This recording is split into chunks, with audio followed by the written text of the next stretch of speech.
What's up, everybody, and welcome back to the BallGame podcast. I am the innocent bystander, Matt Sullivan. I'm Trunks. I'm Dean. I'm Chris.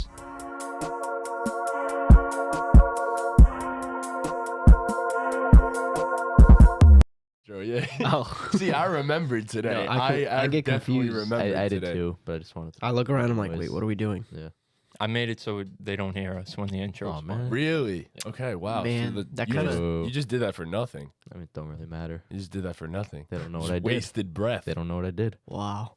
They have no idea. Wow. Welcome back, everybody. Thank you guys for tuning in. If you are here live, if we are live, so We're definitely If live. we're live. We're 100% I live. wonder. I 100%. promise you. you know it was live last night. The Giants getting butt fucked once again. That's crazy. Unfortunately.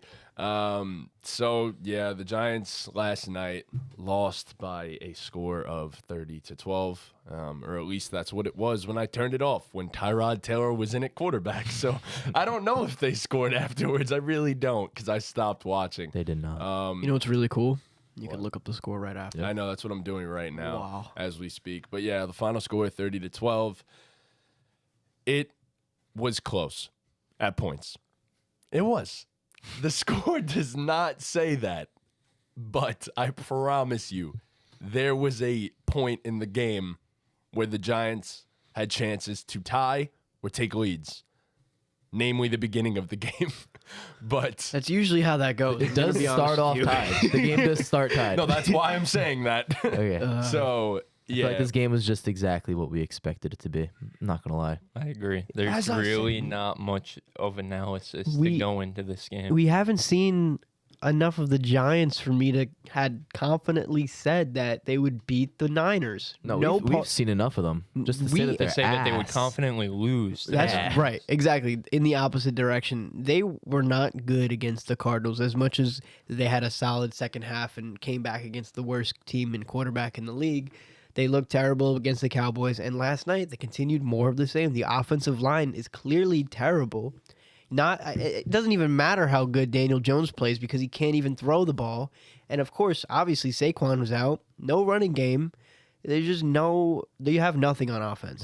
There's He's gonna nothing. be out for a little while. So he has a high ankle sprain. yeah. It doesn't even Fair matter. now. They can't He's score. saying though that he They're wants to saying- come back. I know. next That's what I was week. about to Yeah. say, but I don't, bro. At this point, don't rush yourself. Remember, back. he had the high ankle sprain did. before, and last time, remember, it was like he's coming back this week. He's coming back this week. Nah, they and then kept pushing it took- back. Yeah, Yeah. Well, okay. it'll be like 3 or 4 weeks. Yes, Probably. at bare minimum, he'll probably miss 3. The high ankle sprain's no joke. No, it is not. Originally, it was a low ankle sprain, then it was a normal ankle sprain, and now it's a fucking high ankle sprain. So we just can't catch a break right now. Things just seem to keep getting worse and worse for the Giants. All right, I'll throw a couple numbers at you per PFF. So last night, our offensive line. This is the grades for just overall grades, which includes run blocking, and then I'll get into the pass blocking. Josh Azudu, our left tackle last night. Typically a left guard in the NFL, played left tackle in college. 27.2 PFF grade. Marcus McKeithen, our right guard. 28.3 PFF grade. Shane Lemieux, playing left guard last night. 31.6 PFF grade. That's the best one so far. John Michael Schmitz, our center. 33.8 PFF grade. Ooh, getting up there. And then finally, our right tackle, Evan Neal. 46 PFF grade. Pretty high. So, we want more context to this, right? So, what was their pass blocking grade? Josh Azudu, 12.5 pass blocking grade. It can only get better, right? You would Doesn't have think. to. It can. I'm it can- guessing it's not it could the get way you're worse. saying that. So, we'll speak better before we speak worse. So, Evan Neal had a 48.2 pass blocking grade, Okay. really good. John Michael Schmitz had a 22.8 pass blocking grade. And then finally, our 2 superstars of the night. Shane Lemieux had a 3.8 pass blocking grade.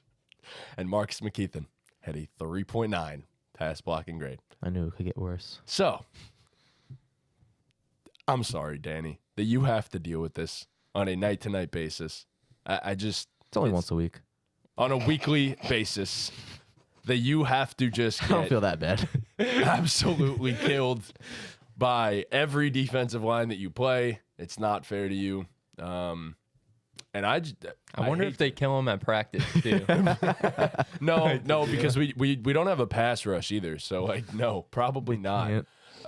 Just cancel each other out. Yeah, pretty much. It's just Leo and Dex playing relatively well every single game, and then edge rushers are just non-existent because Aziz can't stay healthy. Kayvon Thibodeau, I guess, forgot how to play football. What a shame that is, man. But Kayvon has a really cool robot dance. At least we know that. That was sick. What a shame, though. I had such high hopes for Kayvon, man. Yeah, so did I. I mean, it's still early in his career. It's so early. I don't think it's... Yeah, it's not a done deal. It's No. just, you'd like to see dudes take a step up in their second year rather than what it looks like so far through 3 weeks, take a step back. I think it's a product of just everything that's going on with the Giants. I think morale, everything's down with that team. I don't know if I would completely blame it on Kayvon as much as it is just the team as a whole. Once one side of the ball starts playing terrible, I think the other side starts losing motivation. I think the whole thing just starts to unravel. So something that Joel said on Pick a Side, I think it was their last episode with Austin Eckler. Shout out to them guys, for having man. That Austin shit's Eckler on the pod. Crazy. But they were talking about the Giants, and I think Joel said his cousin or something like that is a really big Giants fan. And he said that, the losing so far this year and the rough start could be good for the Giants and could be good for the Giants fans. And why he said that is because they were a year early last year. Yep. They weren't supposed to make the playoffs last year. They did. They weren't supposed to win a playoff game last year. They did. And then the fans' expectations get higher. You go out, you trade for a guy like Darren Waller. You made the playoffs last year. You pay your quarterback. So You now got Saquon back. right. So now the expectations go up, but was it rightfully so? I mean, this team isn't much better than it was 2 years ago when they were, near the bottom of the league. yeah. So I think what he was saying was it's a good thing because it brings fans' expectations back down a little. It's a rebuilding team. They're a rebuilding team. No, we are. And, I was definitely on that side of the bandwagon during the offseason. I didn't think the Giants were that good. And, I mean, going against the 49ers, like we said in the beginning, there's not much analysis to really go into it. The 49ers are clearly the better team. They're better in the trenches. They're better in the skill positions. They're probably better schemed, too. Shout out Brian Dable because he is great. But, I mean, it's fucking Kyle Shanahan we're talking about here. So they're probably better schemed. There's really not much analysis. I will say Darren Waller did not look good. Christ, bro. Dropping balls. Didn't look like he was jumping high. He didn't look athletic. And, that's a problem for this Giants team. If they do want to turn the season around and compete for a playoff spot, he has to be the guy in the passing game for them. Because you're not getting that from Darius Slayton. You're not getting that from Paris Campbell. You need Darren Waller to be that guy for this team to compete. And, there's a bunch of other problems, but Darren Waller so far has been a big problem for them. And obviously, you didn't give up much for him. Essentially, you only traded Kadarius Toney for him. So it's not the end of the world if it doesn't work out. It's not like you're losing your first round pick next year because you went and got Darren Waller, but this team has goals to reach the playoffs, to even win another playoff game, to go even further than they went last year. And that's not going to happen if Darren Waller's not playing like an all-pro tight end. Right. So- He's a guy you depend on 10 out of 10 times with that team. They don't have enough weapons to go and rely on somebody else when Saquon's out, especially. Darren Waller becomes the number one option on that offense. When he's not performing, what even is that offense? Because they can't block, they can't catch, they can't run the ball. There's just nothing. Right. Paris Campbell, 6 catches, 24 yards. Let's go. Yeah, so I get what you're saying, Chris, and honestly, maybe you are right. Maybe as a Giant fan, this is good for us in a weird way, for us to maybe not be so good this year. I think from a fan perspective, it's good. From a team perspective, it's not good. Not good to win a playoff game the year prior and then completely regress from what it looks like through 3 weeks the following season. Yeah. That's not good from a team perspective, from a morale perspective. But like as a fan, to temper the expectations. I guess in a perfect world, and I hate to put it like this, I mean, look, for some of this game, we were competitive. For some of this game, we were competitive. Like, as much as it doesn't seem like it with the final score, it was a 17-12 game in the third quarter, and it seemed like we had life. Honest to God, like, I genuinely thought there was a chance. It seemed like maybe the offense was turning it around. We were moving the ball, and things just went sideways from that point forward. And, I mean, I'm not entirely mad. I kind of expected us to lose this game, but my ideal scenario, I guess, at this point, because we're not going to hang with the elites, and that's kind of accepted now. We're not. We have no chance. But my ideal scenario is we go into this offseason, a bunch of cap space.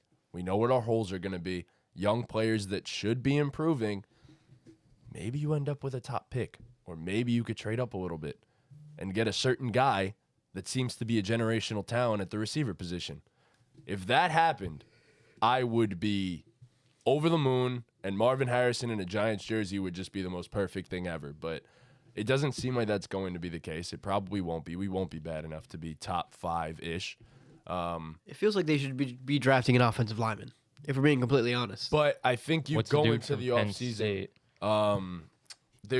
There's two tackles in this draft. Not that you can't draft Marvin Harrison, but it feels like there's a bigger need than a receiver. I agree. I'm not disagreeing with that. I feel like you could also sign guards in free agency. From a there will be Giants perspective, yes. When you look at it on the surface level, the O-line is probably the bigger concern than the weapons because, like we always say, football games are won in the trenches. Yep.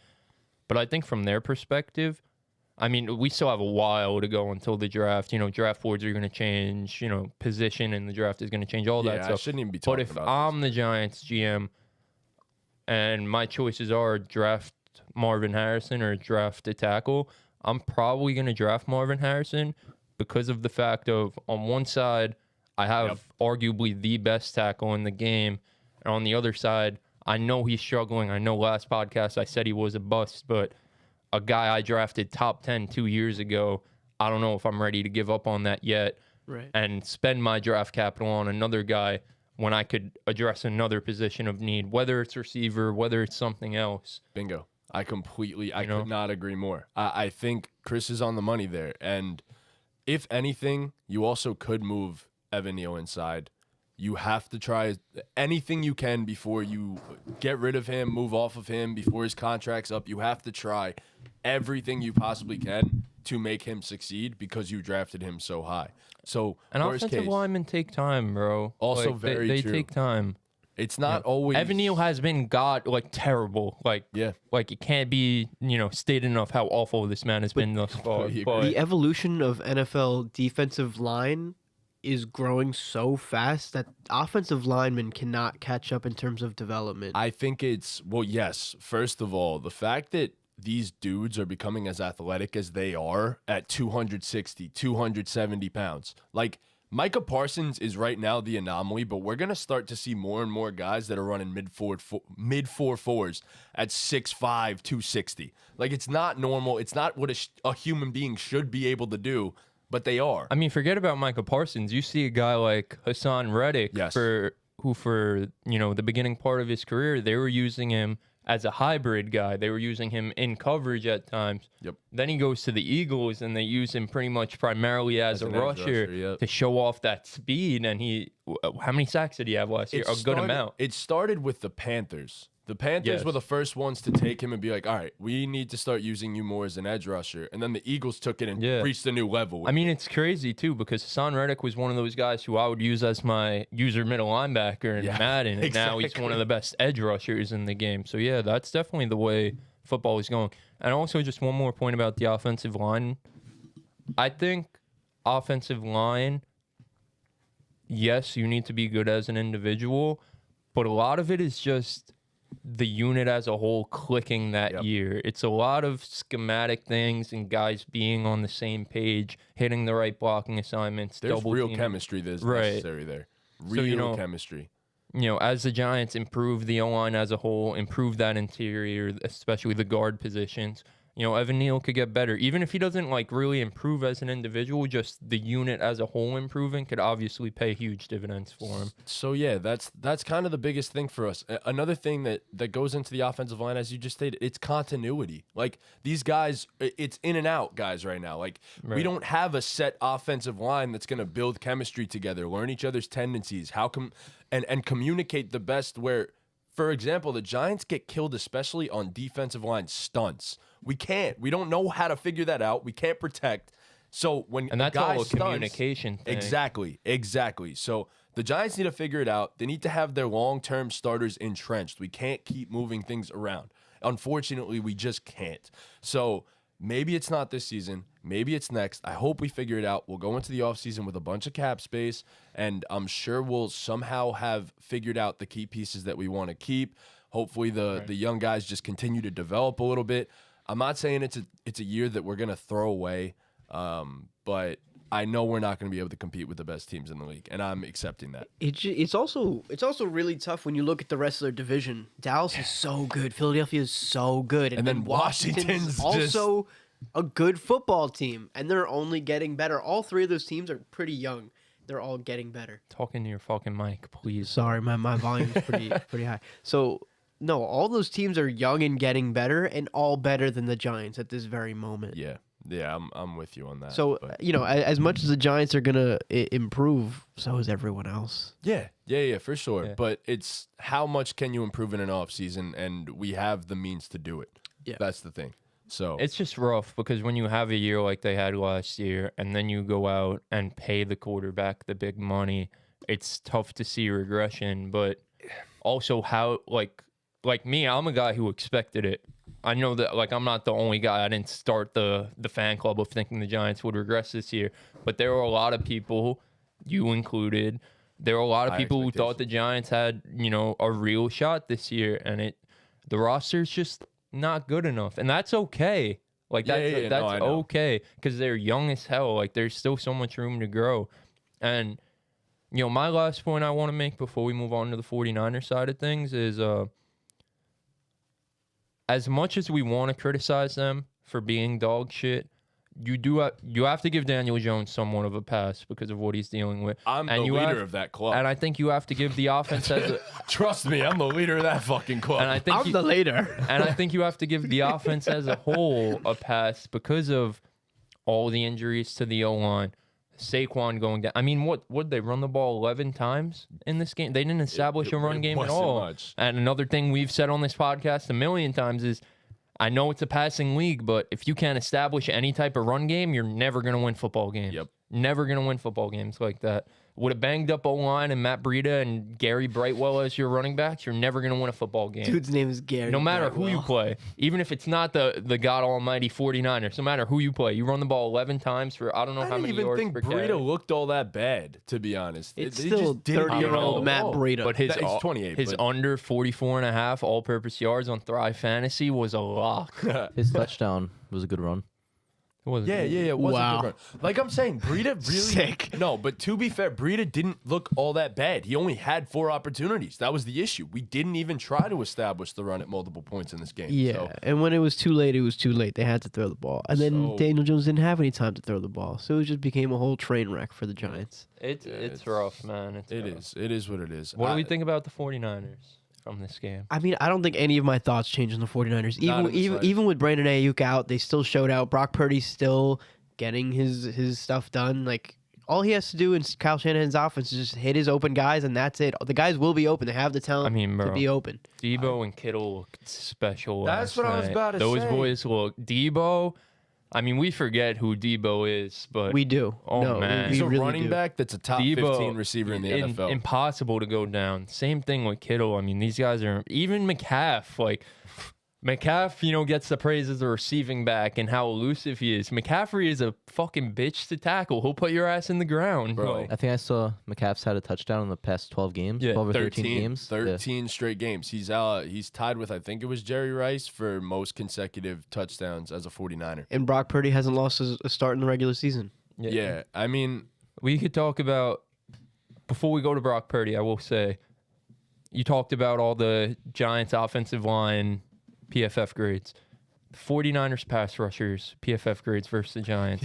Javon Hargrave, 92.3 pass rush grade. Nick Bosa, 91.5 pass rush grade. Eric Armstead, 91.3 pass rush grade.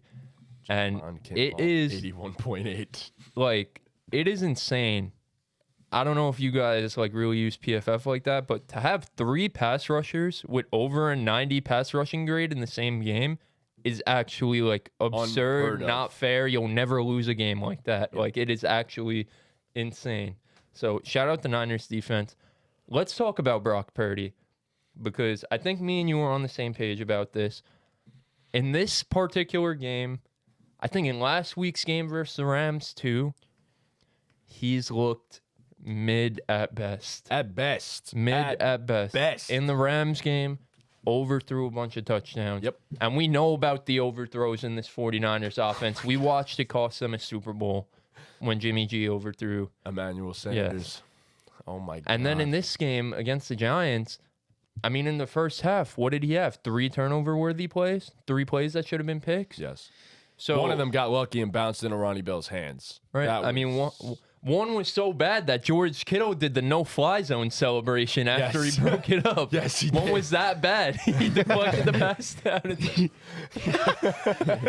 Bro, like, That's yo, fair funny. George Kittle is one of a fucking kind, man. I love that dude. One of my favorite football players. Glad I started him this week, by the way. But Against Chris is going to lose when anyway. you have your own player deflecting passes like he's a DB, you're probably not throwing the ball where you need to throw the ball. So my biggest issue with Brock Purdy, and I think it showed especially last night.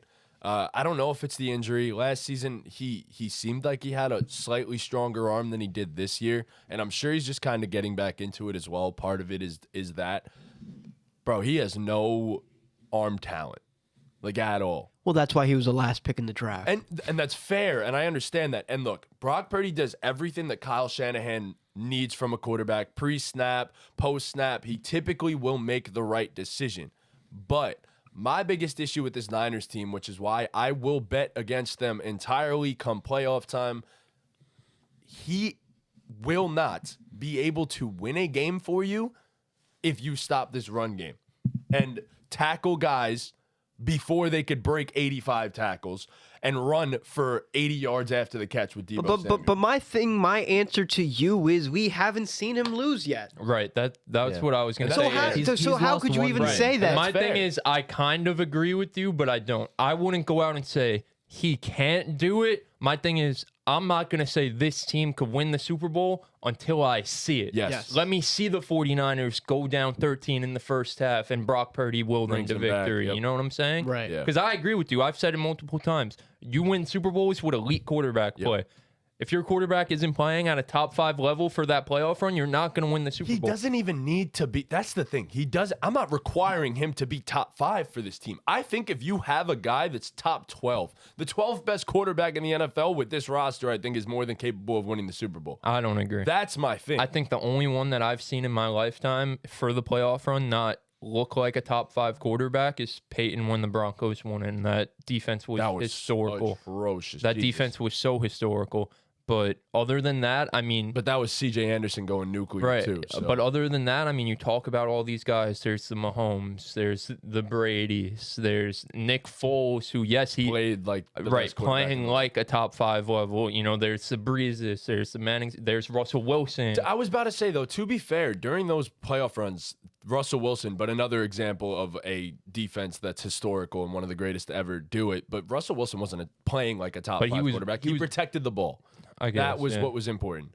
But again, those 2 examples that we just listed were historical defense. Which this Niners defense is. Yeah, I was about to say that. They are. I was about to say that. So I'm not requiring Brock Purdy to be a top 5, top 10 quarterback. I'm requiring him to be able to win a game. To me, if it's necessary. just a game in our by himself. In our You go. lifetimes of watching football, I don't know if I've ever seen a team completely dominate the entire playoffs. Yeah, And I no, know no the shot. 49ers are a dominant team, and are they capable of it? If anyone's going to do it, it is probably them. But at some point, you're going to face some adversity. You're going to go down 10. You're going to go down 14. And you're going to need to make a comeback. Yes. You know, that's what makes Mahomes. That's why we consider calling Mahomes the GOAT. Because we've seen Mahomes multiple times will his team back. And obviously, I'm not saying Brock Purdy needs to be Mahomes. Because the 49ers, like we said, they're an elite unit.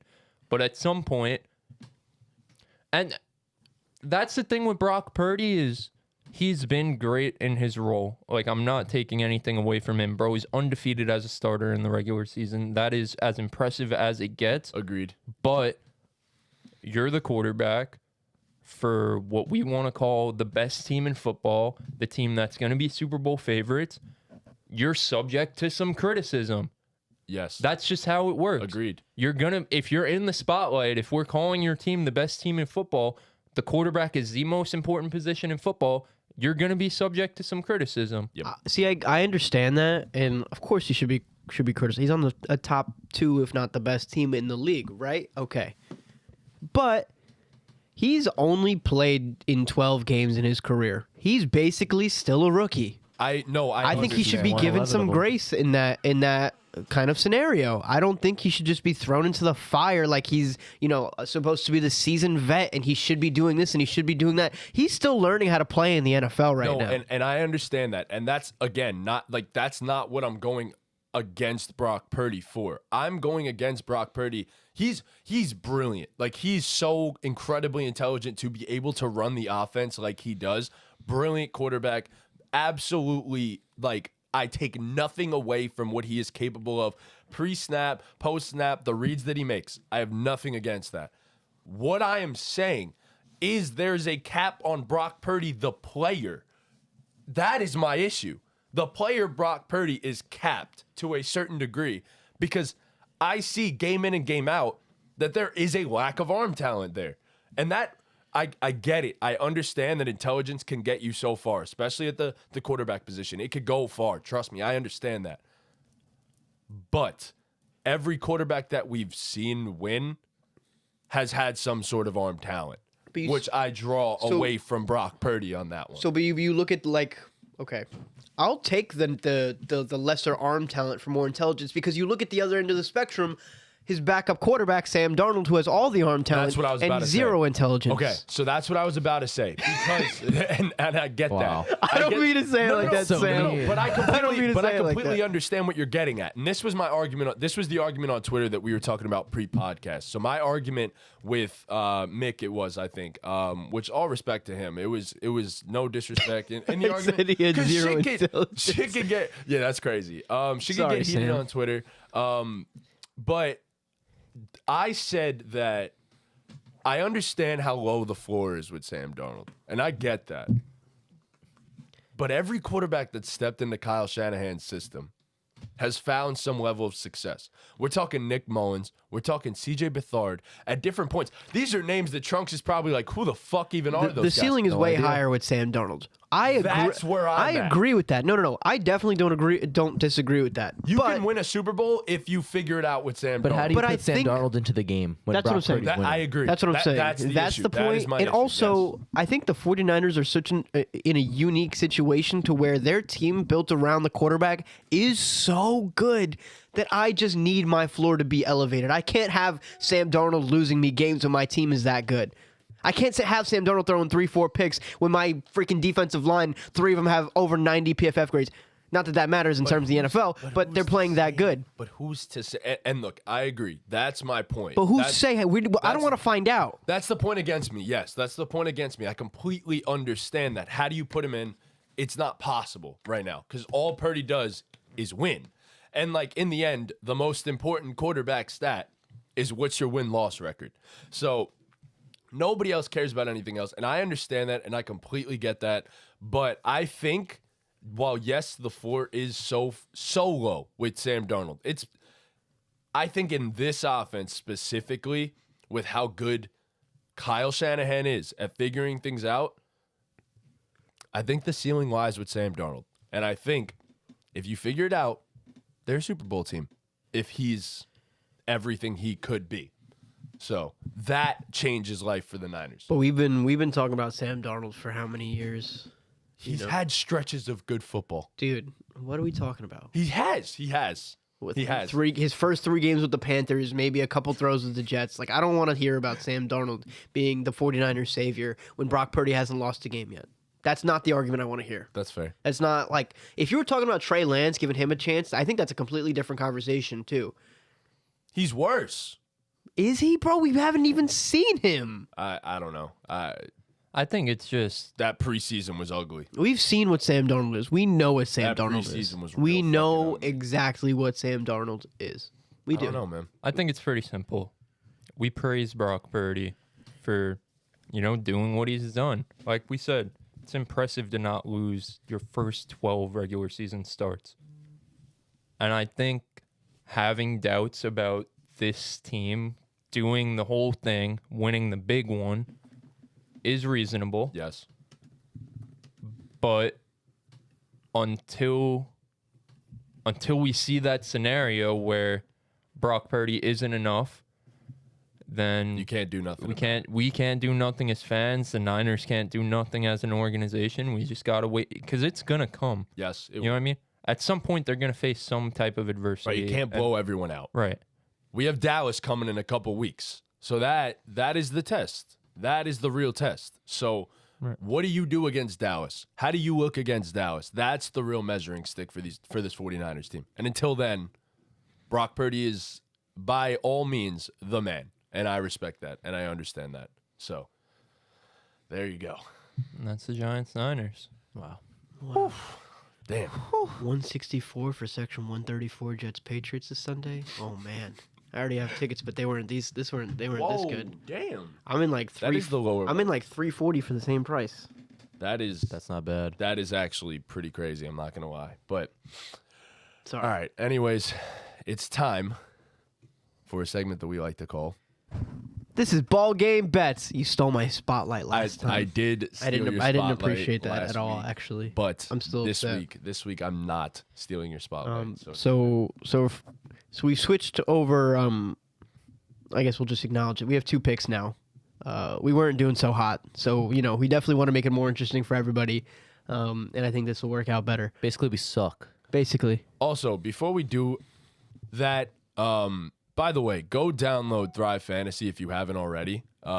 It's literally the hottest up and coming sports app on the entire market. It has a whole bunch of props. Obviously, it's similar to a lot of the different apps that you're seeing now, but Thrive is just so much better. They do it so much better.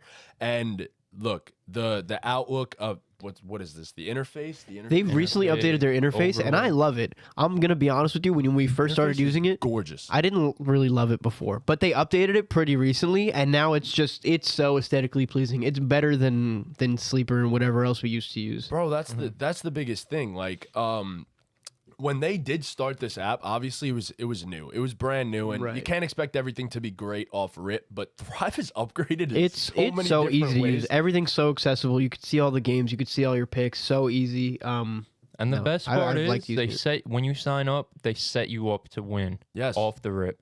If you guys use our code BallGamePod at your first deposit, you get a deposit match up to $250. You put in $25, they give you a free $25. So now we're doing 2-pick plays, 2-pick slips. They have a free prop for every new user for all the primetime games. Last night it was a free Christian McCaffrey square. This weekend, Sunday night game, Najee Harris, 0.5 rushing yards. Najee Harris is going to get a yard. You would think. I Right. hope so. You would I think. really hope Right. So then you take out of the 4 of us, we're going to have 8 different props between the 4 of us. You take the one you like the best out of those 8, pair that up with Najee Harris 0.5, It's free money. free money. Look, let's It's just free have money. Najee Harris QB sneak and then come out the game for Right. the rest of it. That's it. That's then- all. Let's say then- you deposit the whole 250. They give you 250. You have $500. You have $500 in your fucking account, and then guess what? If you want to, you could bet all 500 of that don't on a think- free square. And I don't think you something can do that. I think feel the like max on, restriction. there's like a max on the free square. Oh, they're like- probably, I think it's probably 25. 25. Yeah, Yeah. yeah, never mind. Oh, Throw okay. $25 on that information. free square and something There else. you go. and then Right, boom. but still, you put in $25, you get a free $25. Then you put that free $25 on one of these plays, and you 3.6 times your money. Now you're up like $75 in And you keep free going. money. And right. all you got to do is pick one of the props that we're about to Right. give you. Exactly. All you got to do is pick one of them. Exactly. And You if you're not confident in Najee Harris 0.5 rushing yards on Sunday night, there's a Jalen Hurts 0.5 passing yards for Monday night. Perfect. Oh, Jalen my Hurts God. is getting a yard. If you really want, you've seen those ladder challenges on TikTok and Twitter. Have your own ladder challenge. Start with your $25. Just keep going up. And Be get a shit. millionaire. We should Be a do that. millionaire. We should. We should do that. Put that on TikTok. We'll all come, like, we'll do it together. We'll do a 2-pick, and we'll Could do just that. do a ladder challenge. Get this. Get I'm this. down. If you really want to lock, we're gonna start off with Jared Goff over 23.5 completions.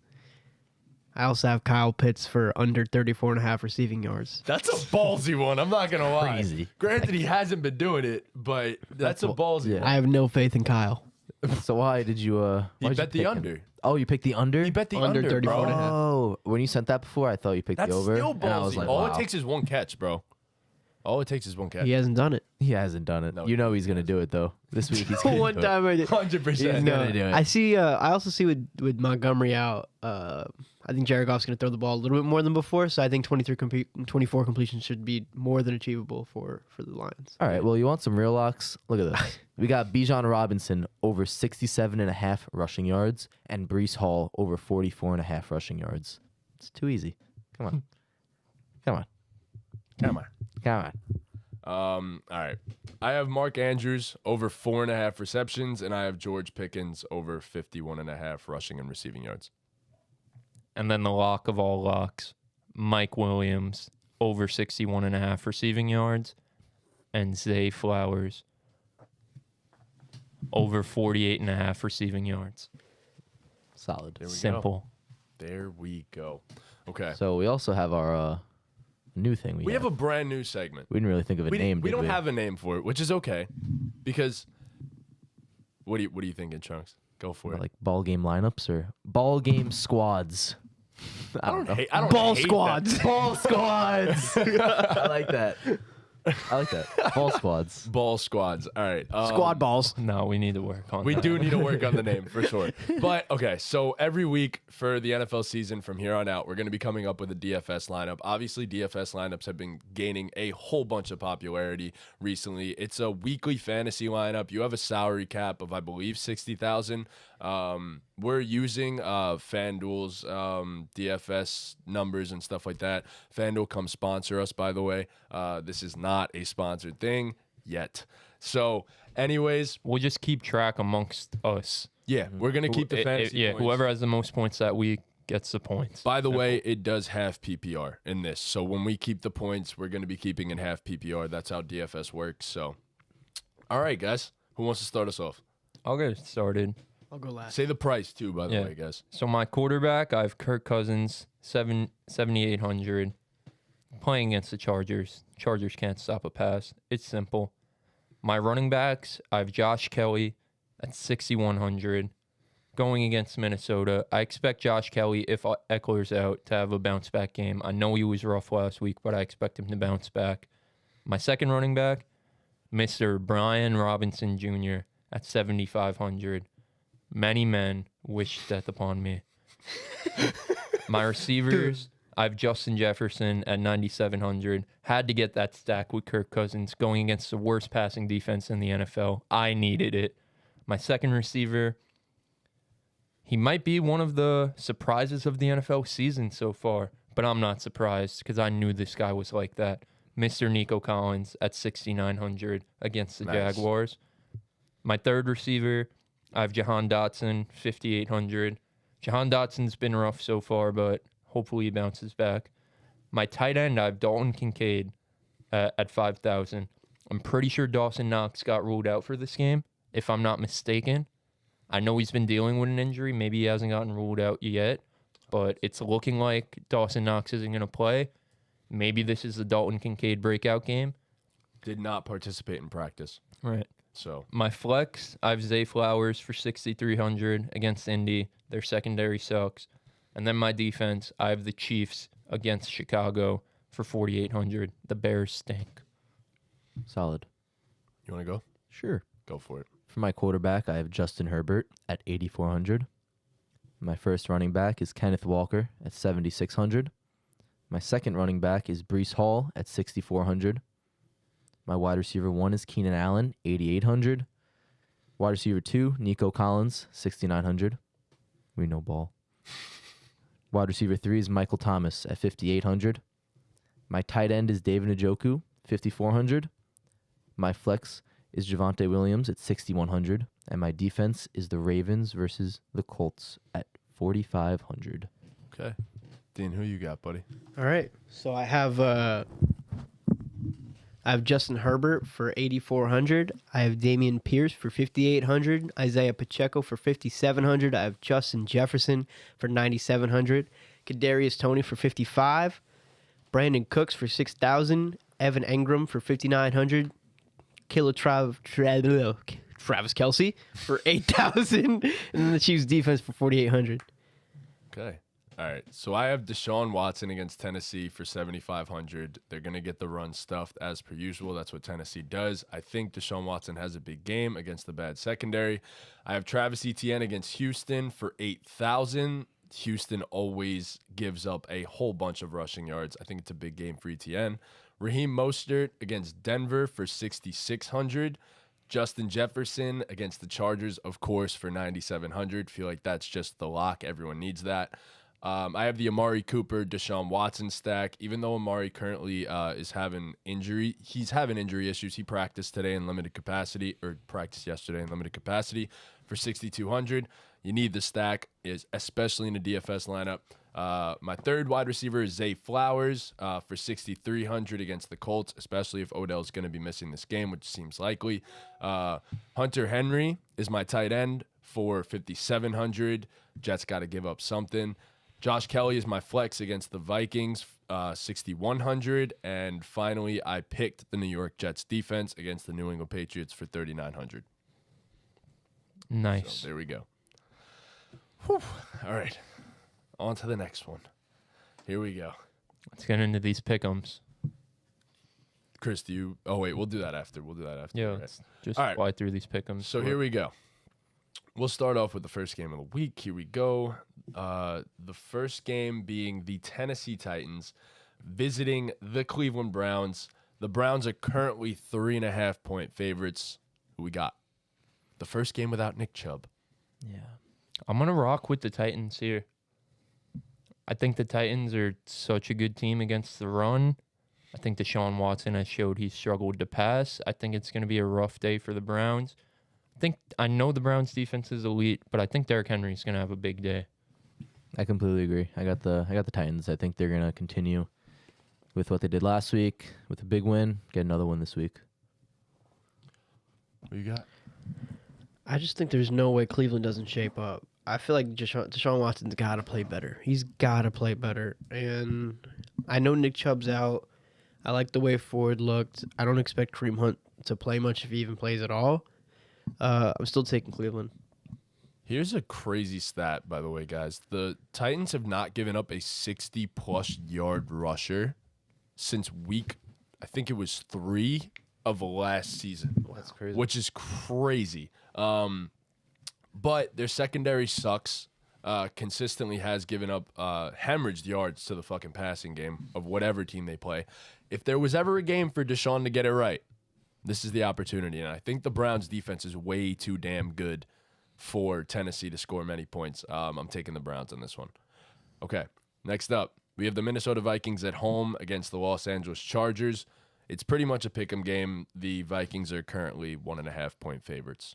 This is rough because their season's on the line. Both of them. Yep. And I hate to do it, but I'm going to rock with the Vikings here. Wow. I just think their offense is going to be too much for this Chargers defense. At home, I'm going to rock with the Vikings here. I'm going with the Chargers. I know, like you said, they're both 0-2. I just don't see the Chargers going down 0-3. I feel like not all of us had high expectations, but obviously we didn't expect them to be a bad team, and going down 0-3, pretty bad. Their season's kind of chalked at that point. I'm going with Chris here. I'm going with Minnesota. And the fact that Minnesota only ran the ball 9 times last week, going up against the worst pass defense in the league, I think Justin Jefferson's going to go for 200 yards and a couple touchdowns. I could see Minnesota winning this game pretty convincingly. I could see the Minnesota defense holding up better against the Chargers offense than vice versa. So I'm going Minnesota in Minnesota. I feel like I've dug myself into a hole so far with the Chargers that, like, I kind of have no choice but to pick the Chargers in this game. So I'm going to rock with my guy, Justin Herbert. I don't feel great about that pick because I do think Kirk Cousins is going to go for like 485 touchdowns in this game. So it seems like what's going to happen. Yeah, that's what exactly. It's just too many touchdowns. It might be too much, but yeah, I'm gonna rock with the Los Angeles Chargers in this one, but ever so slightly. It's going to be a high-scoring game, probably the highest-scoring game of the week. All right, next up, the New York Jets at home against the New England Patriots, and you guys are currently 2.5-point underdogs at the moment. Well, I mean, the Jets have lost the last 14 straight games against the New England Patriots. Do they break the streak this Sunday?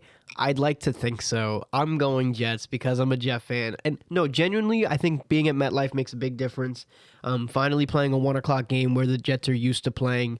They got off to 2 straight games where the Jets usually aren't in prime time. This year, obviously, in the hopes that Aaron Rodgers was playing, they were in prime time. So I think getting back to more of a normal schedule for them against a division rival, a team the Jets are familiar with, I think the Jets and Robert Saleh are going to have an extra chip on their shoulder to get it done this Sunday. So it says John Franklin Myers didn't participate in practice. Do you know what the injury is with him? I don't.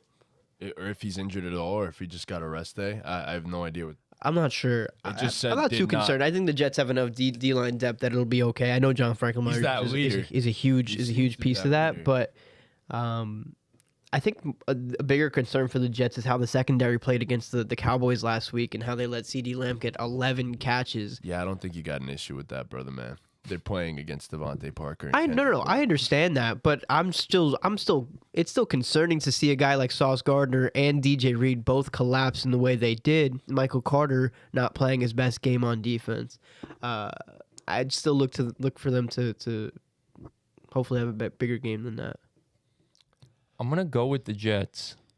I don't feel good about it, but I just think this Patriots offense is going to have problems against that Jets defense, and I think Zach Wilson will do just enough to squeak by and get the win. I agree. I think the defense is going to have a big game today, Sunday. It's obviously going to be a defensive game because both offenses kind of reek a little. Yeah, just a little bit. Yeah, I'm going to go with the Jets. I don't like this game. No. This is probably the biggest toss-up of the week. I'm gonna. Their over/under is 36.5, which is really fucking bad. I'm gonna pick the Patriots. I just think Zach Wilson against Bill Belichick is a wreck waiting to happen. You're just waiting for 4 picks to be thrown? It's a train wreck waiting to happen. But you looked for them to run the ball a lot more than last week. Brees Hall had, 5 touches last week? You expect Dalvin Cook and Brees Hall to both have pretty big games. I think this is Dalvin Cook's breakout game for the Jets. I mean, that's fair. But yeah, I'm gonna go with the Patriots here. I think they do just enough. I think it's a big game from Hunter Henry, and because they're not throwing to none of those fucking receivers. So random. I know. No. I know. But who are they throwing to? The tight ends have to go crazy. Yo, Hunter Henry's going nuts. Hunter Henry is single-handedly going to beat the I think they Jets. put up 20 points. Yeah, he will, honestly, at this point. I think they put up like close to 20, and the final score is like fucking 17-10. Or something like that. So it's gonna be a really sloppy game. yeah, for sure. Sloppy. Happy tappy. All right, next up, we have the Buffalo Bills traveling to Washington. The 2-0. Come on, bro. The 2-0 Washington Commanders at home, against the Buffalo Bills. They're currently 6.5-point home underdogs. I want to do it so bad. No. I want to do it No. so bad. They're sold out again. Like I've been saying, it's a new era of Washington football. but I just think the Bills are too much. I'm gonna go. I took in my pick'em pool where I pick against the spread. I did take the Commanders plus 6.5, but for a pick'em straight up like this, I gotta take the Bills. I'd be foolish not to. Yeah, I feel like this is a lock. It's going to be the Bills. I don't see the Commanders going 3-0. I mean, yeah, I agree with you on the spread. I would probably take the points for the Commanders, but I do think the Bills win this football game. I'm gonna take the Bills quite. That was zesty. What? Um, I'm gonna take the Bills quite convincingly. I think Josh Allen is gonna beat the Commander. Why are you making fun of me? What You know am I what? doing? Fuck it. I'm taking the Commanders. Oh, shit. Okay, Fuck all it. right. I'll take the Jeez. Commanders. I'll take the Commanders. All right. This is it. Sam Howell's is gonna be his. This is his true test. This is a This true is test. his This is his true test. I said it on TikTok. And the to a streets guy. need it. I need it. What do the streets need it? The streets need to see that Sam Howell was that guy, and he's bad. gonna prove it. He's going for over 300. Excuse me. Going for 3 touchdowns. He will beat the Buffalo Bills on his back. Damn. Yep. Damn. Yep. Let's go, Commanders. Come on. well, So Terry hasn't been getting the ball all too much, right?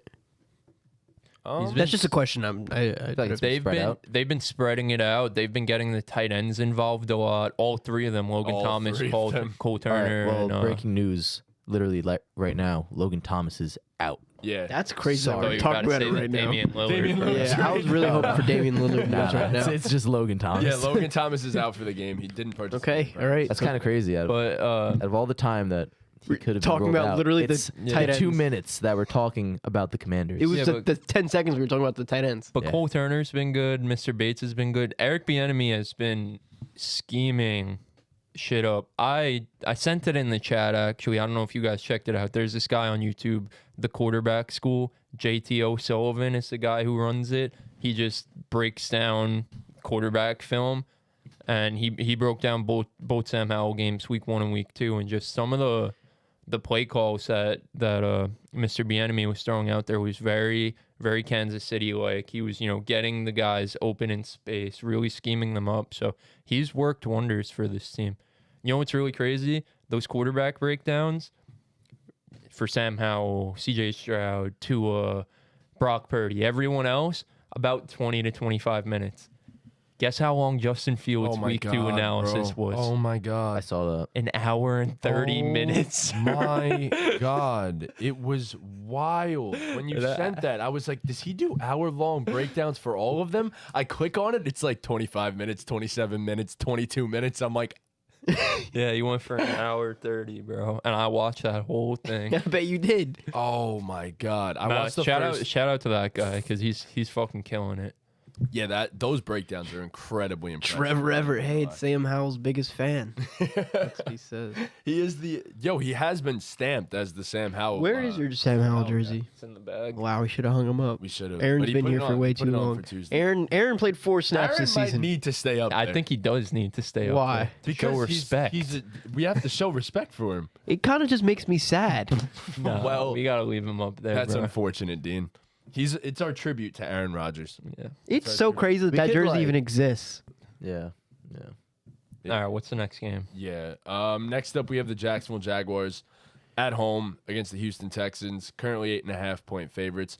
I think for a good reason. I think this is the get-right game for Trevor Lawrence and the Jags' passing offense. I think Trev has a big day, and I think the Jags win pretty handily. Yeah, Agreed. pretty sure Derek Stingley just went on IR too. So prayers to him. Hopefully he gets back soon. But I think the Jags offense is just going to be too much for the Texans. Shout out CJ Stroud though. Brother is balling. I think CJ Stroud's playing great. In my opinion, he's been the best rookie quarterback. I don't think it's really a hard mark to. Agreed.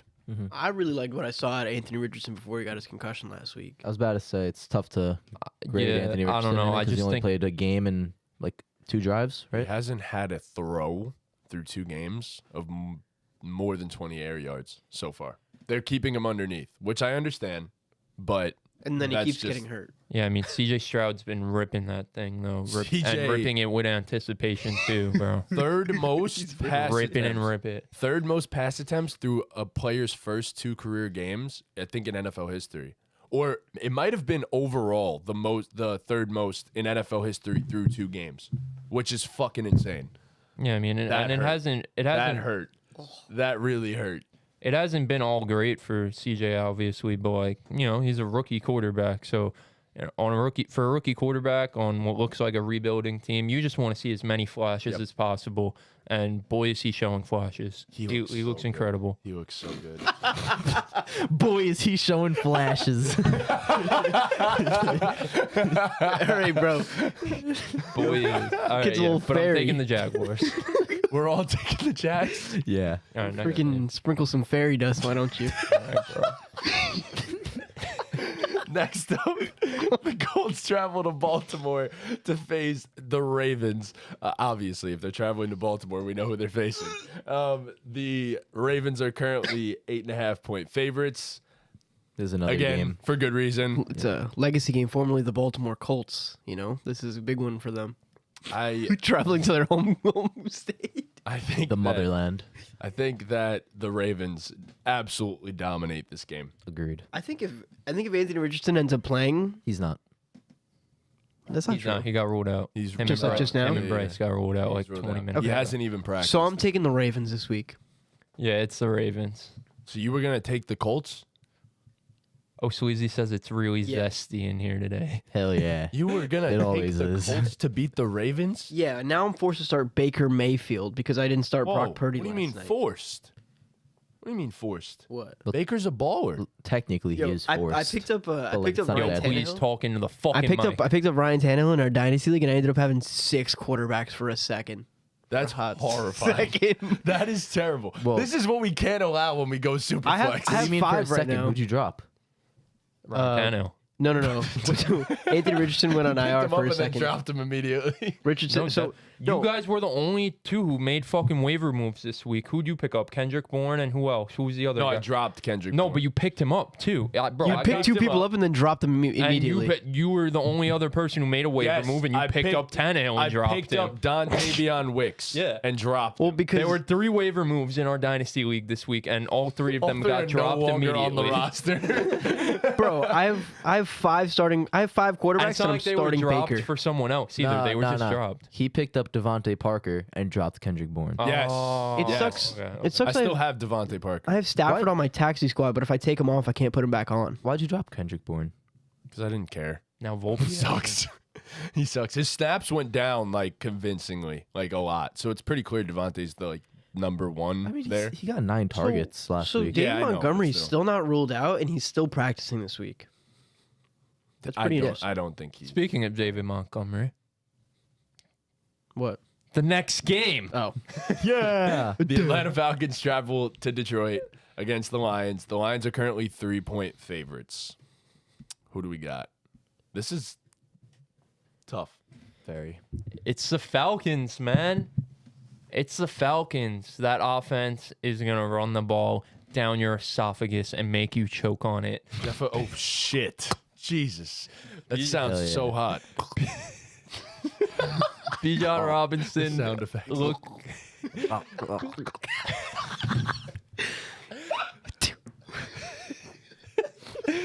Bijan Robinson looks electric through 2 weeks. And I think this Falcons defense has really impressed me. Obviously, on paper, the stats aren't the best for the course of the game, but they've made some timely stops through 2 weeks. Jesse Bates has been the best safety in the NFL, and David Onyemata has been a huge difference maker. I'm rocking with my Dirty Birds, man. Jeff Okuda's back. I'm gonna go with the Lions. I feel like they lost in a heartbreaker last week. I feel like they get their get back this week. Plus they're home, so So it looks like Amon-Ra's not playing. I'm taking the Falcons. Or instead. he probably will end up playing, but he has turf toe, so That's rough. that's a really bad injury for a receiver, especially to play through with his short area quickness and stuff like that. If he was healthy, probably would rock with the Lions, but given that he is injured, I'm going to go with the Atlanta Falcons. They start the season 3. What the fuck is happening? Just keep talking. They start the season 3-0, which is wild. Why can't I be involved? What the fuck? I don't know. I'm on Why is ESPN. that up there for you? I don't know. He goes up on ESPN. Next up. All Who are you right. taking, Dean? The Falcons or the Lions? I'm taking the Lions. Okay. Next up, the Green Bay Packers are at home as in pretty much a pickup game. A pick. They're playing at the Y. They're meeting an owl this week. Fucking mess. In a meeting an owl. You're playing 7-on-7. In a pick'em I'm game gonna play QB. against the New Orleans Saints. Please talk into the mic. I'm bro. trying not to talk to. In, What the fuck is wrong with you today? bro, just talk into the mic, please. You like forcing things into other guys' mouths? Is Look that how what me you and like to Trunks do? talk. We talk directly into the mic. So You don't have to put your mouth on it, but talk. You can, but You're talking So- like this, bro. They're not gonna hear you like this. the Like Green Bay these. Packers are 1.5 point favorites against the New Orleans Saints at home. I'm taking the Saints. I think the Saints travel to Green Bay and take this game. I think Derek Carr has a big day. I think And I think the Jordan Love gets exposed. Packers were really missing Aaron Jones last week. So I'm gonna say this: I think if Aaron Jones plays, I'm taking the Packers. If Aaron Jones doesn't play, I'm picking the Saints. I'm gonna take the Packers here. I think Christian Watson and Aaron Jones are on track to play. Derek Carr is Jones is not. okay. Christian Watson. Watson is. Okay. But Derek Carr has looked painfully mid so far. They're at home. I expect to see a lot of Lambeau leaps. Yeah, I just. I'm don't taking Green Bay. Really. I think this is the Really? Kendrick. Really? Yeah. No, I'm lying. I think this is the. So all three of you pick Green Bay. No. Yeah. Yeah. Trunk said if Aaron Jones plays. Trunks kind of took a cop-out answer, but Yeah, you gotta stop doing that, Trunks. Just pick. Have I done it before? You did it multiple times today so far. When? You've been like, you're being gaslit. If this guy plays, really am. I'm on Rob's. When did I Another say- guy. You just said that before. Oh no, I was taking the Lions either way. Oh, okay. All right, never mind. Well, okay, Josh Reynolds, wide receiver 1 season. Didn't you just say that about the Lions? Didn't you say if Amon doesn't play, He's you're not taking them? gaslighting. He's gaslighting me, bro. That's crazy. That was you. I don't like You know this. what? The Saints are gonna beat the fucking Packers, and it's the Kendrick Miller game. That's what this one is. All right, next up, the Miami Dolphins are at home as 6.5 point favorites against the Denver Broncos. I think the Dolphins handily win this game. Agreed. Dolphins, baby. Fins up. Model. He might not play. Fuck. Pretty sure he's concussed. Oh, he is. Yeah. Dean, who are you taking? There's not even an update about Jalen Waddle. Yeah, he's not playing. Taking the Dolphins. Yeah, you are. Pretty good easily, I think, too. I have zero faith in Denver to do anything good ever. Wow. Honestly. That's insane. Yeah. 0-3 start for the Broncos in this case. Like, they've just shown me nothing over the past. I know they have a new coach now, but everything kind of just looks more of the same, if we're being honest. No, I agree. You know? They've Sean, scored a little more. sick. They're giving up more points. They're getting killed. Like, thanks, Sean Payton. You really talked all that just to suck.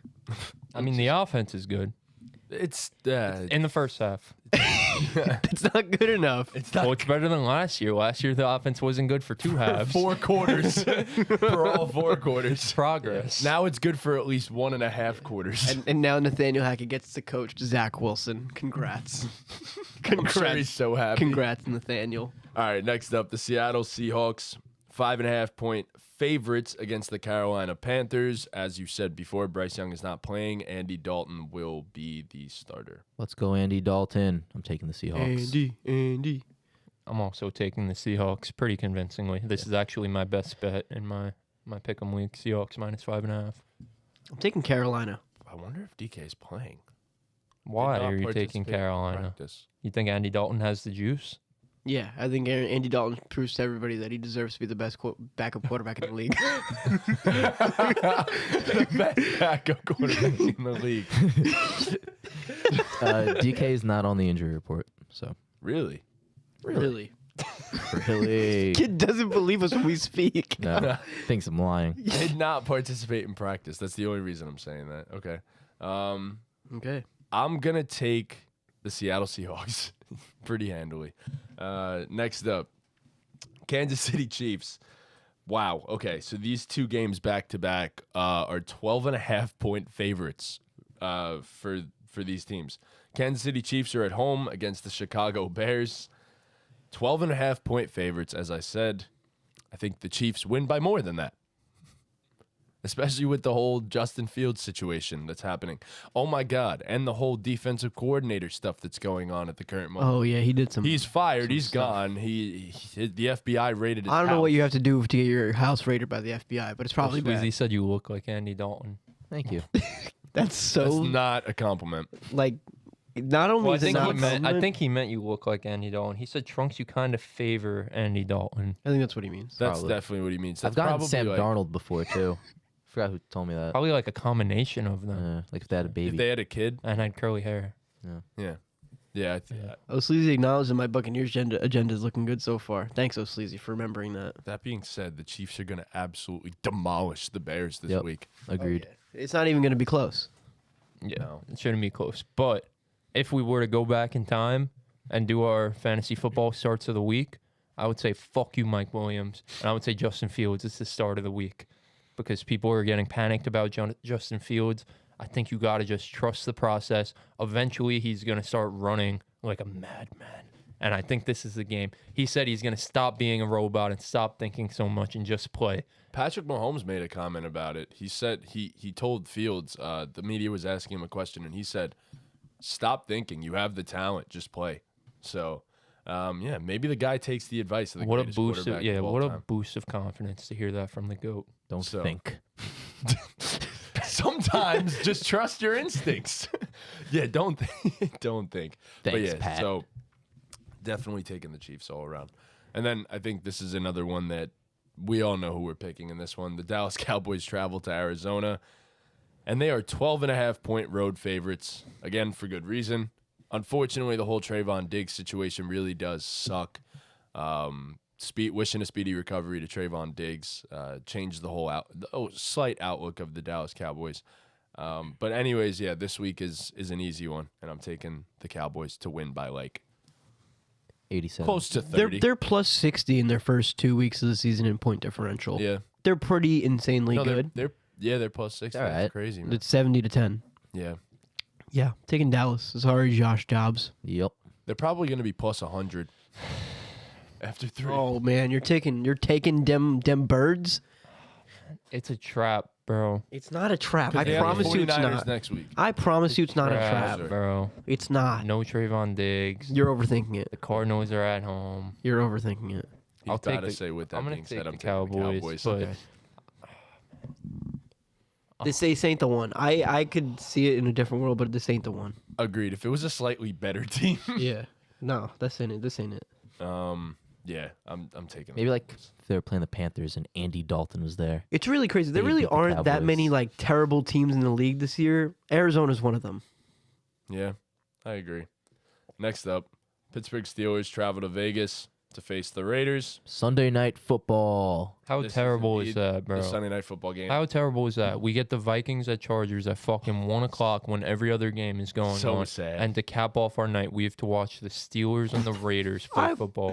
I wish the NFL schedule was more malleable to where they could just switch things up because Yeah. for the consumer, that's just bad. It is late season. I don't want to watch the Raiders. I'm sorry. There's no world where I want to watch them. How And the terrible is Steelers just had a primetime game. Yeah. So, like- it makes no sense. That Really, is the second the of schedule this week is whack as And not for hell, nothing, bro. I know Tampa Bay's 2-0. Don't really want to see Tampa Bay versus Philadelphia either. Yeah, no. They, Yeah, I was about to say the that. primetime games this week are even last night. That shit was garbage. Bro, Yeah, I didn't want to watch Saints freaking what was it? Saints Panthers. Didn't want to watch Saints Yeah. Panthers at Hey, yo, all. Falcons Lions. That would have been a cool primetime game. Yeah. Yeah, I would have been. I mean, there's just no reason the Vikings and Chargers aren't on fucking primetime. Like, it actually. I would have grinds my taken gears. Miami, Denver.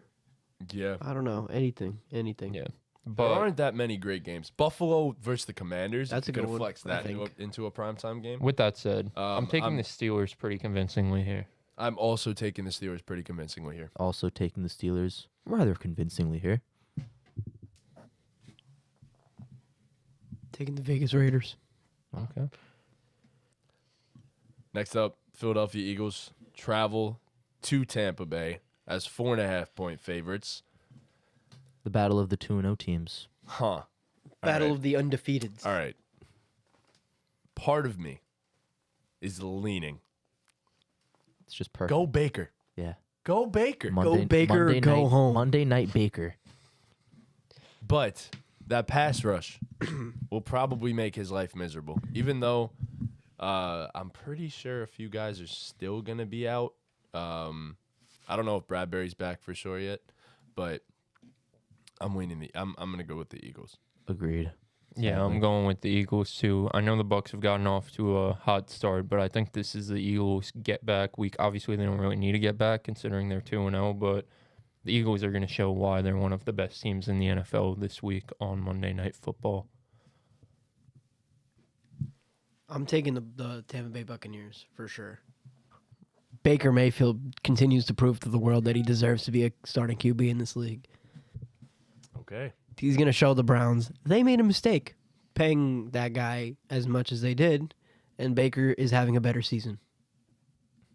All right. O'Sleazy's also taking the Bucs. Wow. Appreciate it, O'Sleazy. The final game of the week. The Cincinnati Bengals are at home to face the Los Angeles Rams. Super Bowl matchup. The Bengals are currently 2.5-point favorites.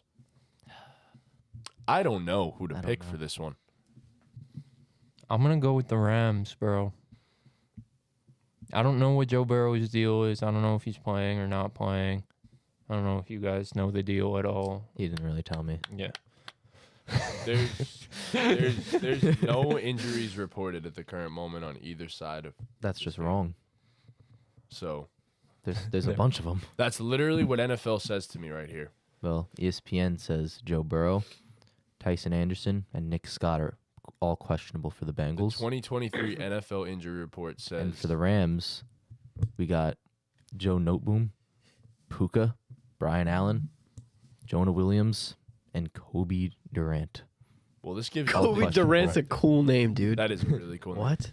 This gives updates on practice, so I don't know. I guess everyone was fine. I have no Well, idea. no, I'm telling you, everyone is indeed not fine.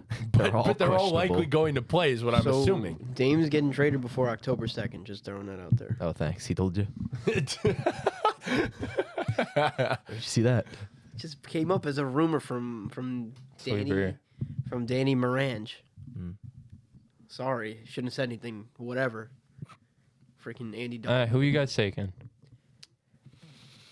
I'm taking Bro, LA. talk into the mic, I'm taking bro. LA. I'm taking LA. The Bengals offense has looked absolutely atrocious. Matt Stafford has actually looked really, really good. Taking LA. I'm taking the Bengals. They can't go down 0-3.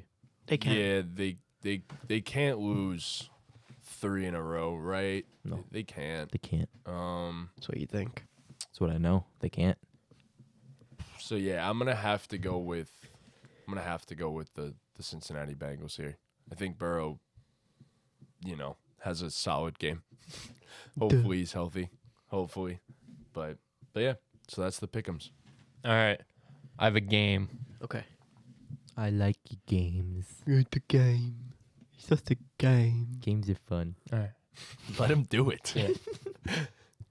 So this is going to be the NFL Stats Ladder Challenge.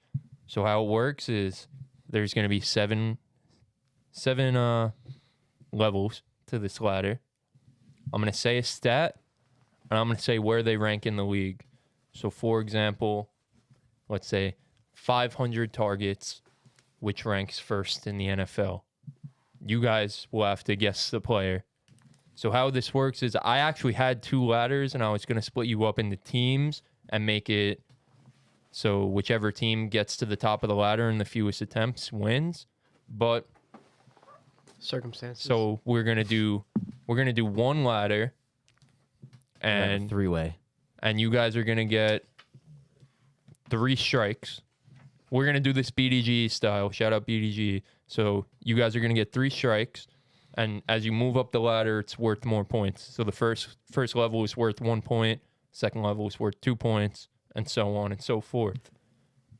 So you guys, like buzz in. Don't just yell out your answer, like kind of like buzz in so I know who to call on. Okay. But yeah, I mean that's pretty much it. So these are stats through week 2. So I filtered out all the 49ers, all the Giants players because they played their week 3 game already. So 49ers and Giants do not exist. All right? Okay, so there's only 30 teams available to us in this. That is what that would mean. Yes. Yes. I didn't know if it was just stats through the first 2 weeks for those 2 teams, but okay. No, I said those teams are filtered Filtered out. out completely. Okay, got it. All right. So the first level, this player has 708 passing yards, which ranks 2nd in the NFL. Where? Kirk Cousins. It is indeed Kirk Cousins. Remember how many points you have, 2, and how many strikes you have. So you have 1 point. No one has a strike. All right. The second level, this player has 24 targets, which ranks 3rd in the NFL. Keenan Allen. You got a buzz. No, and you didn't buzz, shit. but that's a strike. Yep. Garrett no. That counts. That counts as Garrett Wilson. No, it's not Garrett I Wilson. know it's not. Do I have to guess? I mean, you guys have to move up the ladder. Oh shit. Well, you don't have to buzz. No, you guys have to finish. Are gonna go until you either all have 3 strikes, That's or what I'm saying. you guys But get you to- don't have to be the one that buzzes. Oh. You okay. could just go right now, right? Or can we just keep buzzing in? That's what I'm asking. Is No, it you just guys on keep- Trunks right now? I guess it's just on Trunks right now. Cool. I don't understand what you're asking me. Can you guys keep buzzing in? You're saying? Yeah. just yeah. guessed. We could do it like that. You guys Oh, have Like to it buzz doesn't. It's back not in. all on Trunks right No. now. All right. Okay, Where? that's what we were saying. Nico Collins. It's not Nico Collins. You guys all have a strike. Mm. You guys are really selling the bag. 3rd in the NFL in targets. 3rd in the NFL in targets. 3rd in the NFL in targets. There's really only 3 guys it could be. Justin Jefferson. No. Where? Puka. No. No, he is. Bro, he There's had fucking 20 targets last CD game. Lamb. You guys are terrible. No, definitely not CeeDee Lamb. You guys were on the right. Where? Tyreek Hill. Tyreek Hill. That was I have 2 strikes. a poor, think we all poor do. showing. We both have 2 strikes. You He guys all- doesn't. Oh, I don't. You have 1. I have 1. No, I have 2. He's 2. He said Puka. And Nico Collins. Oh, Yeah. All right. Damn, I thought that one was going to be easy. I can't believe you guys got so many strikes on that one. We might have to make it 5 strikes so you guys could get to the top. Make it 5. Make it 5. All right, the 3rd level. This player has 32 rushing attempts, which ranks 5th in the NFL. David Montgomery. No. He got hurt last game. Yeah, but he had like 20 the first game. James Conner. Not James Conner. How many? 32. Which ranks 5th. Where? Derrick Henry? No. Josh Jacobs. Nope. Fuck. Where? Bijan. No. You know, fuck the strikes. We're just going to go until you guys finish the ladder. And whoever There's so gets the many most people to points. guess Yeah. from. Fuck the strikes. So what? You got both of them? Both of the first 2? So you have 3 points. Okay. Kyron Williams. No. Fuck.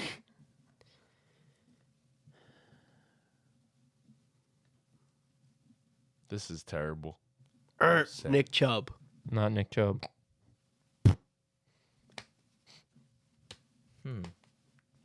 He has hella carries. Why are you looking at me He like doesn't have that many carries. He only Where? had 10 in his second game. No, that's not him. that? All right, he had what, like 20 something? Strikes his don't matter. first? Christian McCaffrey. Bro, Bro, he I- literally said the Niners and the Giants are filtered out. I forgot. You I stupid forgot. fuck. I forgot. It's really dumb Sorry. of you. forgot. This player is technically 6th because Christian McCaffrey is 1st, but he's filtered out. This changes everything. It doesn't. No, it doesn't. You still have no idea.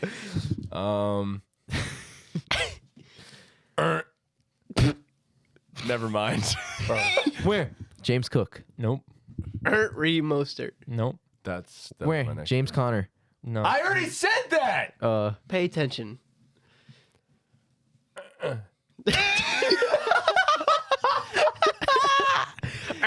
Josh Kelly. No.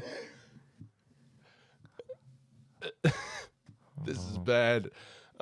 He's really bad. Oh my gosh. The most inefficient runner in NFL. No, it's not him.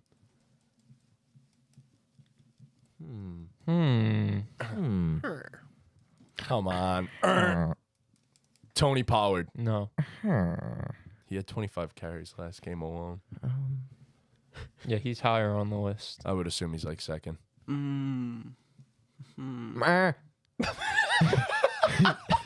Brian Robinson. Nope. Fuck. Thought that was it. DeAndre Swift. Nope. No, he had like 2 week 1. And he had 28 week 2. Does that add up to fucking 35? I'm only 5 off. Relax. That's not the number. I didn't know how many he had week 1.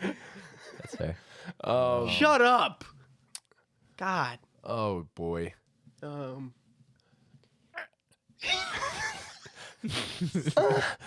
Kenneth Walker.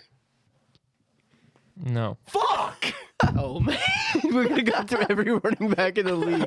Travis Etienne. Joe Mixon.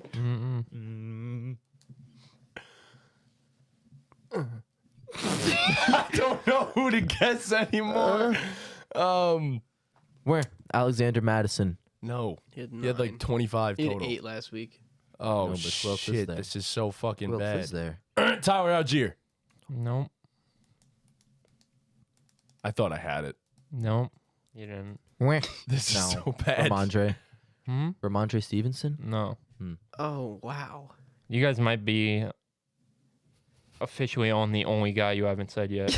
Where? Raheem Mostert. You already I said that. I said that. Oh, man. Rashad White.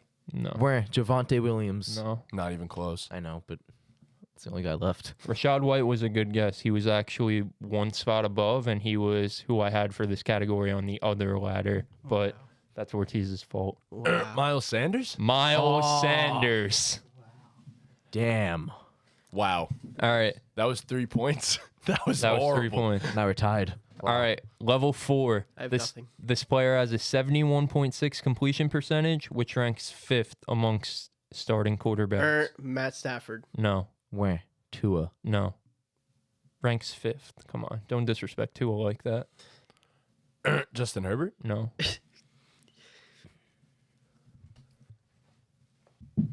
Where? No. Come on, just guess, man. So many quarterbacks. Wait. Where? Dak Where? Prescott. No. Baker Mayfield. No. Buck my foot. That's what I was thinking, but then I said no. Josh Allen. No. Not and even bro, close. talk into the fucking mic. Josh Allen. No. Okay. Where? Jared Goff. Nope. Patrick Mahomes. No. I really didn't think this was going to be this hard. I'm sorry. I don't know how else I could have done this to make it easier. I just don't study the stats. No, Yeah, it's I not guess. even that. It's not even studying the stats. There's It's so many just- players. Yeah. There are a lot of players available. It's not like the NBA. Where? Trevor Lawrence. No. Not even close. Oh, sorry. Yeah, you're an idiot. Just no ball. You haven't gotten it yet. Yeah, you haven't gotten like it I either. ruled Trevor Lawrence out because of the week that he just had. Where? Matthew Stafford. I just said that, dog. That was the first one. Where? Russell Wilson. No. I almost said Jimmy Where? Jones. Jimmy Garoppolo. No. Derek Carr. No. No. Where? Jalen Hurts. Nope. Holy shit. Where? Sam Howell. No. I wish. Stop. Okay. Get bitched. Where? Kirk Cousins? No. We wouldn't have him twice, I guess. We wouldn't. That Where? was stupid. Like you were confused about something. I'm confused. Where? Lamar Jackson. Nope. Where? CJ Stroud. Nope. No. Where? No, it's not Bryce Young. Bryce Young. No. It's definitely Doesn't not hurt to Bryce just Young. say it at this It point. hurt me a little. Where? Ryan Tannehill. No. Where? Desmond Ritter. No. Where? Deshaun Watson. No. Definitely not. He's like worse than the league.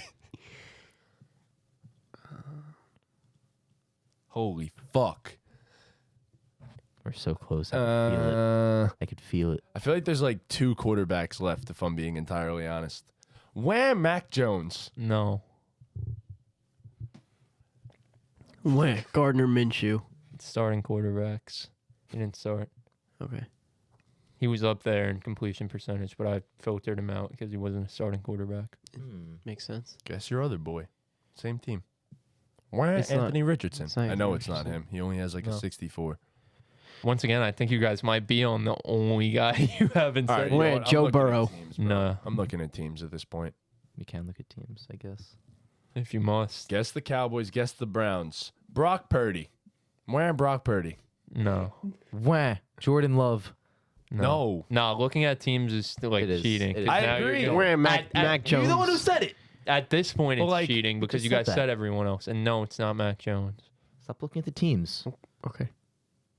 Where? Geno Smith.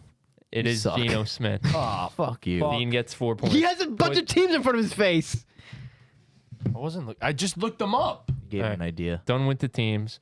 Dean gets 4 points and takes the lead. Let's go. This is for the Dean win. knows ball. All right, level 5, How many levels are there? 7. Oh, never mind. This is not for the win. Level 5. This player has a 77.3 PFF rushing grade, which ranks 9th. Daniel Jones. Where? Daniel Jones. It's a running back. I thought that was going to be like implied. Yeah, but it, For- quarterback. It could have been a trick question. It's level 5. What was the question? Where? David. Kenneth Walker. No. Wah. Derrick Henry. I don't even know what the question is. 77.3 PFF rushing grade, which ranks 9th.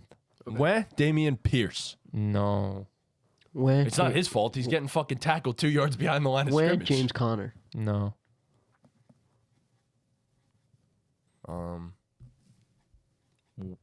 Where? Kyron Williams. No. Kyron Williams. Wah. Brian Robinson. It was Brian Robinson. Trunks with the 5-pointer. All right, next level. This player has 2.79 yards per route run, which ranks 7th amongst players who I don't know. It was some type of filter, but it's a good receiver. I did some type of filter to filter out like bad players who only got like 1 catch for 35 yards. Said he ranked what? 7th. Where? Jordan Addison. No. Wah. Mike Evans. No. Where? Chris Olave. Chris Olave. Dean with the 6 points. He's cheating. Is it done? Well, no, this one's worth 7. This is the game winner. Yeah. So you could tie it here, right? Because you have 3 and You have Trunks 10. can win. 10. Yeah. You have 8. Whoever gets this either wins or ties, so Yeah. this is big. All right. Level 7. This player has 13 20-plus yard pass attempts, which ranks 2nd in the NFL. Where? Josh Allen. No. Wah. Jalen Hurts. No. Where? Russell Wilson. No. Wah. Tua. No. Where? Joe Burrow. No.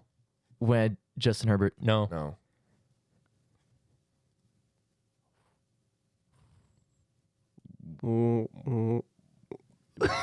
Wah. No. Where? Dak Prescott. Where? No. Kirk Cousins. No. Where? Jordan Love. No. Wah. Joshua Dobbs. No. Where? Matt Stafford. Where? No. Sam Howell. Nah. Where? Please, when you guys wait for the other person to finish fucking speaking, Sorry. bro. Where? Brock Purdy. No. Definitely not. Wah. Zach Wilson. No. It's level 7. Where? Baker Mayfield. No. Wah. Justin Fields. No. Wah. Patrick Mahomes. No. What? Where? CJ Stroud. No. Oh, that would have been a good guess. Great guess. Wasn't. Well, It's yes or no. he has had 109 pass attempts. Oh, shit. Wah. Deshaun Watson. What? Sean Watson? Deshaun Watson. Why is he questioning it? No. Please know the answer. Please know the answer. Where? Dakota Rain Prescott. Didn't we say I said that that. already? No. Where? Kenny Pickett. No. Where? Trevor Lawrence. Nope. Where? Derek Carr. Nope. Where? Jimmy Garoppolo. No. Derek Carr ranks first with 15. So close. Yeah, he's been slanging that wood. That pig. No, wood. Come on. Where? Ryan Tannehill. No. He's only had like 3. Shut up. Okay. We're I guessing don't everyone. think Trunks is counting how many long passes Ryan Tannehill Ryan has. Tannehill has 7. Where? Mac Jones. Close. Mac Jones. Yeah! Mac Jones. I know 13, ball. 20 plus pass attempts. Wow. 20 plus yard pass attempts. Wow. Go. And Trunks wins What do the I win? first ever ball game ladder challenge. What do I win? Respect. Yay. Do you all respect me now? No. Not even in the slightest. Might respect That you win even was less. earned. Might respect you less. All right. Dean's leaving. Dean's leaving. All right. We're going to take a quick intermission then while Dean leaves.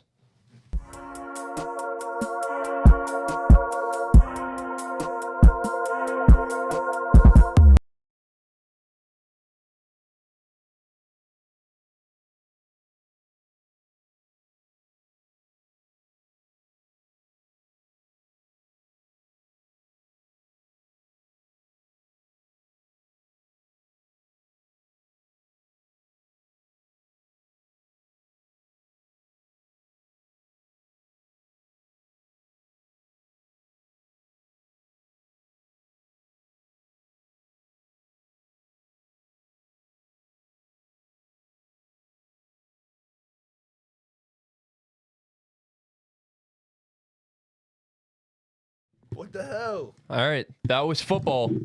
Yay! Yo, what did he do? Whatever, man. This fucking guy. It's forcing you to actually talk into the mic. That's pulling go. me in entirely. All right. It's time for basketball. Yo, you guys see that the Warriors agreed to sign Dwight Howard? I thought They I told just- him never mind. Yeah. Wait, what? Yeah. No. Yes. Yeah, they did, bro. It's crazy. Bro, that's horrible. They could use Dwight. Obviously not. Didn't they sign Boogie? I think they did. Again? No, Yeah, they didn't. did No. that. I think they did that like 2 or 3 weeks ago. No, No. they didn't sign Boogie. Bro, did I'm that- pretty sure that happened. Go look it up. I guarantee you it didn't. No, they didn't sign Boogie. Tyler just texted me and said, "I respect you. Don't worry. Thanks, Tyler." Called me Trucks though. I respect you, Trucks. Don't worry. It was obviously an I had accident. water in my mouth. I was trying not to Right. spit it everywhere. All right, let's see. Wait. Yeah, check this. Boogie did not sign with the Warriors. Yo, this kid Dean really messed up my whole flow.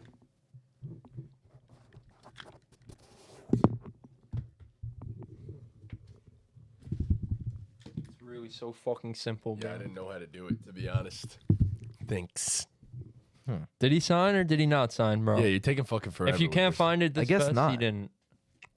So he fucking didn't. Okay, thank you. All right. Could have sworn I saw that. Well, you didn't. Is there any basketball we want to touch before we go into the tier Well, list? Damian Lillard, but we've been waiting on this for fucking forever. There's not much to No. say. No. Like, hopefully they trade him soon, so we have something So to we talk can about. talk about Yeah. that. That's really it. Yeah, we're All gonna right. do our shooting guard tier list. Awesome. Shooting guard tier list. Let's get it. Freaking go, man. Here's the tier list. The tiers, as you guys all know, this is our 4th tier list now, so you guys should know. Superstar, all-star, above average, average, and ass. Yes, sir. All right, here we freaking go. All right.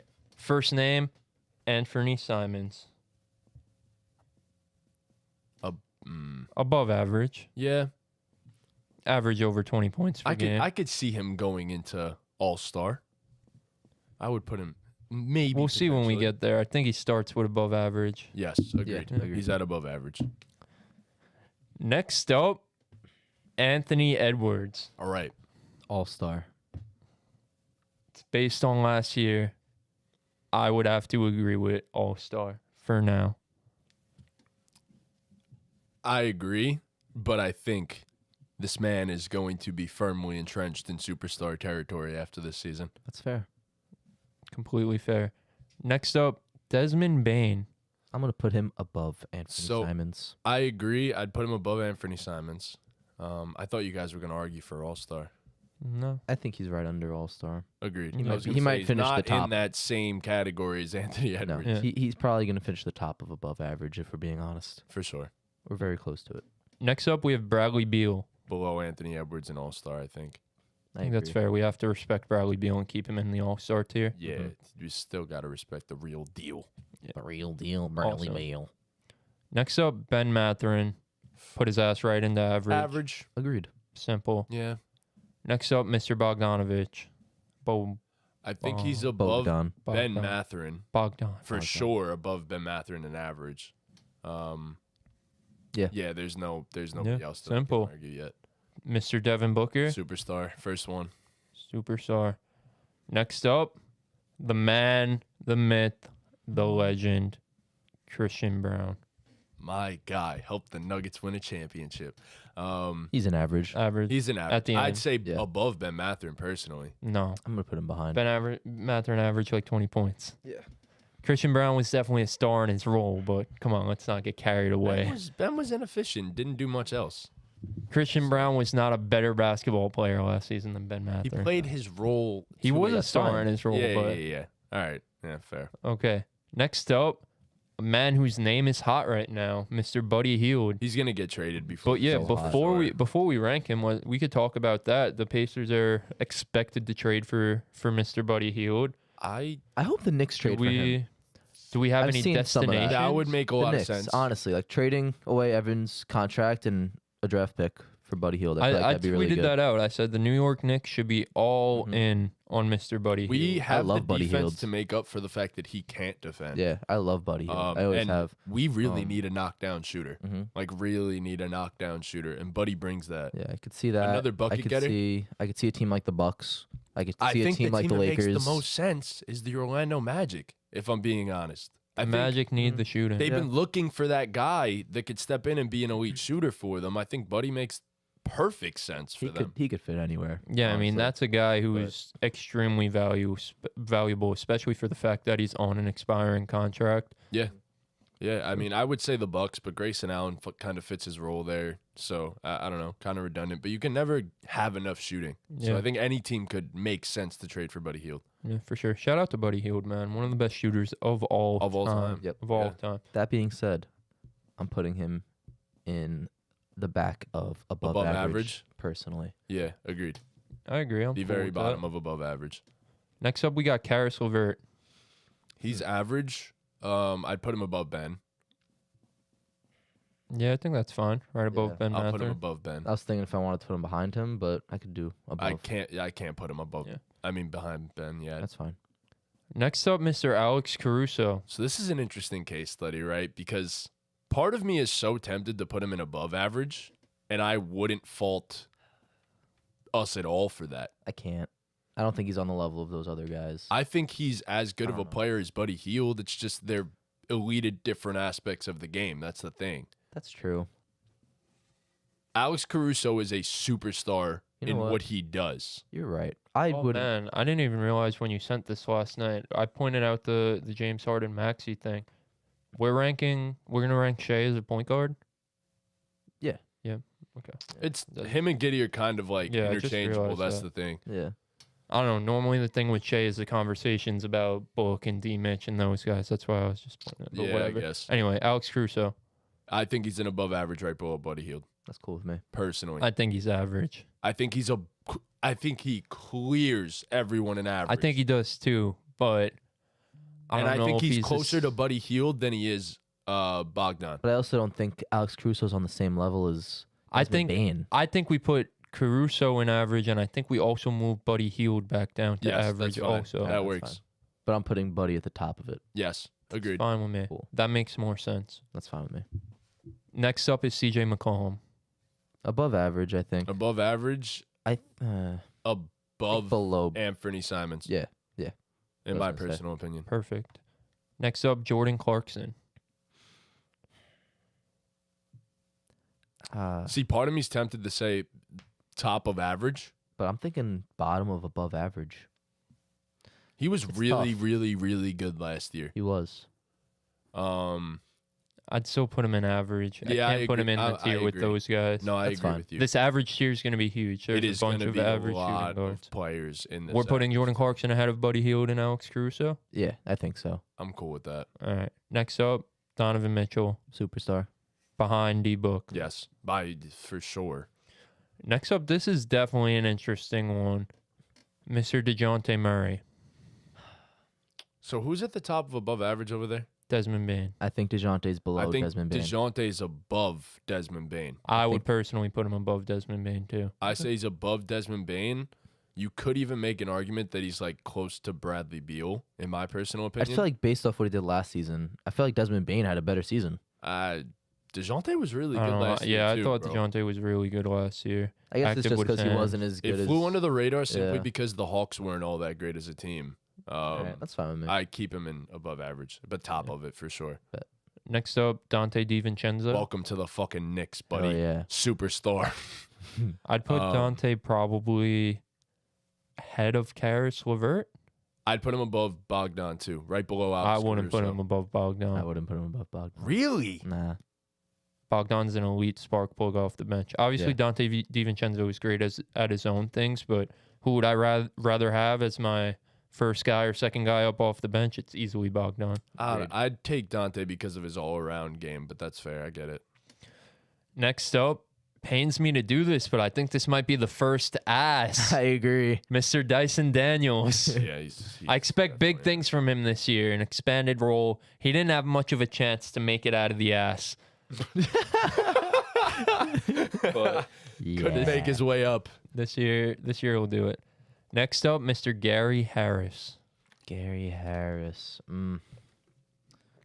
Average. I'd probably put him right above Right. Christian Brown. I put him above Ben Mathurin too, personally.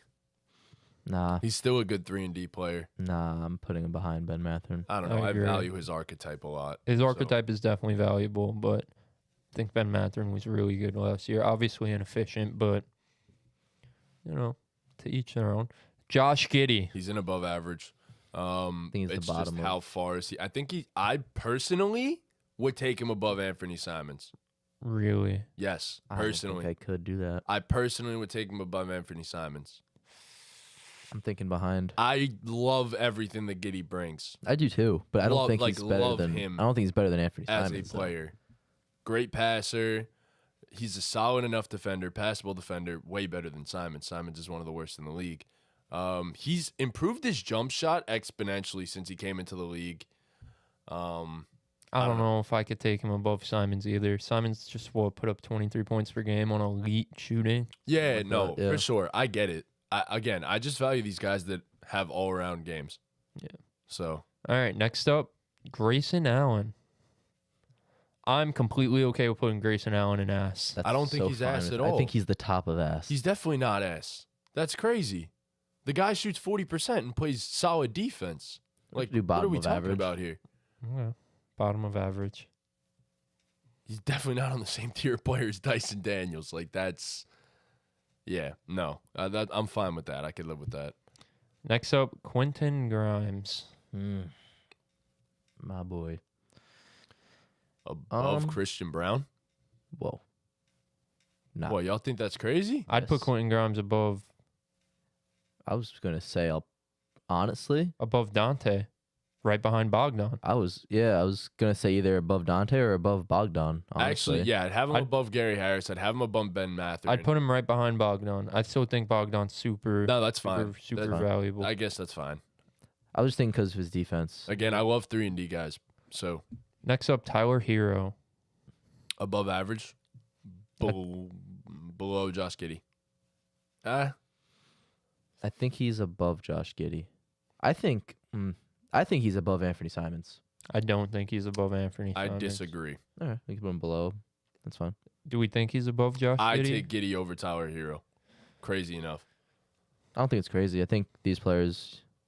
That one's any closer. order. The reason why I gave Simons the edge over Giddey is because he's a much better shooter, which Tyler Hero also is. but Simons also gives you a good amount of playmaking. True. Obviously, it's not on Giddey's level. Hero does solid in the playmaking. Yeah, but I don't too. think it's on Simons. Is it enough to put him above Josh Giddey? Mm-mm. All right, we put him behind Josh Giddey. That's fine. Yeah, I think that's fair. Next up, Kevon Huerter. Kevon Huerter had a He really did have a up very and good down season. season. But he was, oh my God, beginning of the He was season, he was great. lights out. I thought he was a great pickup for the Kings nonetheless. Struggled in the playoffs. He did. I still personally would have him above Bogdan. I wouldn't. I have him above Bogdan. I'd That's where put I him. Kevin. I I'd put him put him. behind Quentin Grimes. I was gonna say I'd put him in the middle of Grimes and DiVincenzo. We're Yeah. on the same wavelength right now, Chunks. Cool. Think that works pretty perfectly right there. Perfect. Can't argue it. Next up, Jalen Green. Ass. No. I put him He has to right go next in- to Ben Matherin. No. Stop. He's not that bad. It's Right. so tough to rank Jalen Green. He's very inconsistent, but Like you got to give him a pass yeah. for being inconsistent. Yeah, I guess. It's rough. He's not going anywhere higher than average, and I don't think he goes anywhere past. I think he's. I If you don't want to know, put him bro. above Kevin Herter, that's fine. I'd go more than that. I think. I'd put him right after Caruso. Like I personally, I could I can see live a with world that. where Where he's the top of average. I Actually, agree yes. too. I wouldn't put him at the top of average, but I would put him Like above. it's crazy to say Jordan Clarkson's better at basketball. Like he's Yeah. not. He is though, but he is like. I have to again. If we're ranking people based off of last season, again, Jalen Green was incredibly inefficient. Am I blaming the situation? Sure, I can, but I have to call it as I see it. Yeah, I'd put him right behind. Right below Caruso. Yeah, that works. Jalen Green, you'll make your way up there someday, He buddy. absolutely will. I think he'll be an above average by the end of next season. Yeah. All right, next up, Mr. Jalen Brown. He's above Bradley Beal. I think he's above Anthony Edwards I agree. I Based on last year, based off last year. Jalen Brown was All NBA. I'm very high on Anthony Edwards overall, though. That's fine. But Yeah, I'm that's- saying this season. That's cool. I think he'll be better than Jalen Brown. I just think but, like, Anthony Edwards is the better player. I just do. I do too. I just think Jalen Brown had a better season last year. Yeah. He's All NBA. I guess. Next up, Josh Richardson. I really want to. He's an average. It's just where. Is he an average? might be Yeah, ass. Josh Richardson's still an average. He could still shoot the 3 ball and he could still play some defense. Those two things haven't really He's- slipped that far. I'm putting him towards the bottom for sure. I think he's. Above Gary Harris. Actually, I think he's right behind Gary Harris. I can live with that. Above Christian Brown, right behind Gary Harris. Yeah. I'm down for that. I could live with that. All right. Next up, KCP. I'm putting KCP. I'm personally putting KCP above Jalen Green. I was gonna say right behind Jalen Green. I'm putting him above Jalen Green. He was a superstar in his role. And Bro, there's fit no way in. KCP's better at basketball than Jalen Bro, Green. but that's not the point. As Chris just said, I said Anthony Edwards is better at basketball than Jalen Brown. He agreed, but we put Jalen Brown above him. We cannot hold this double standard. Like, what the fuck? I don't know. It's rough.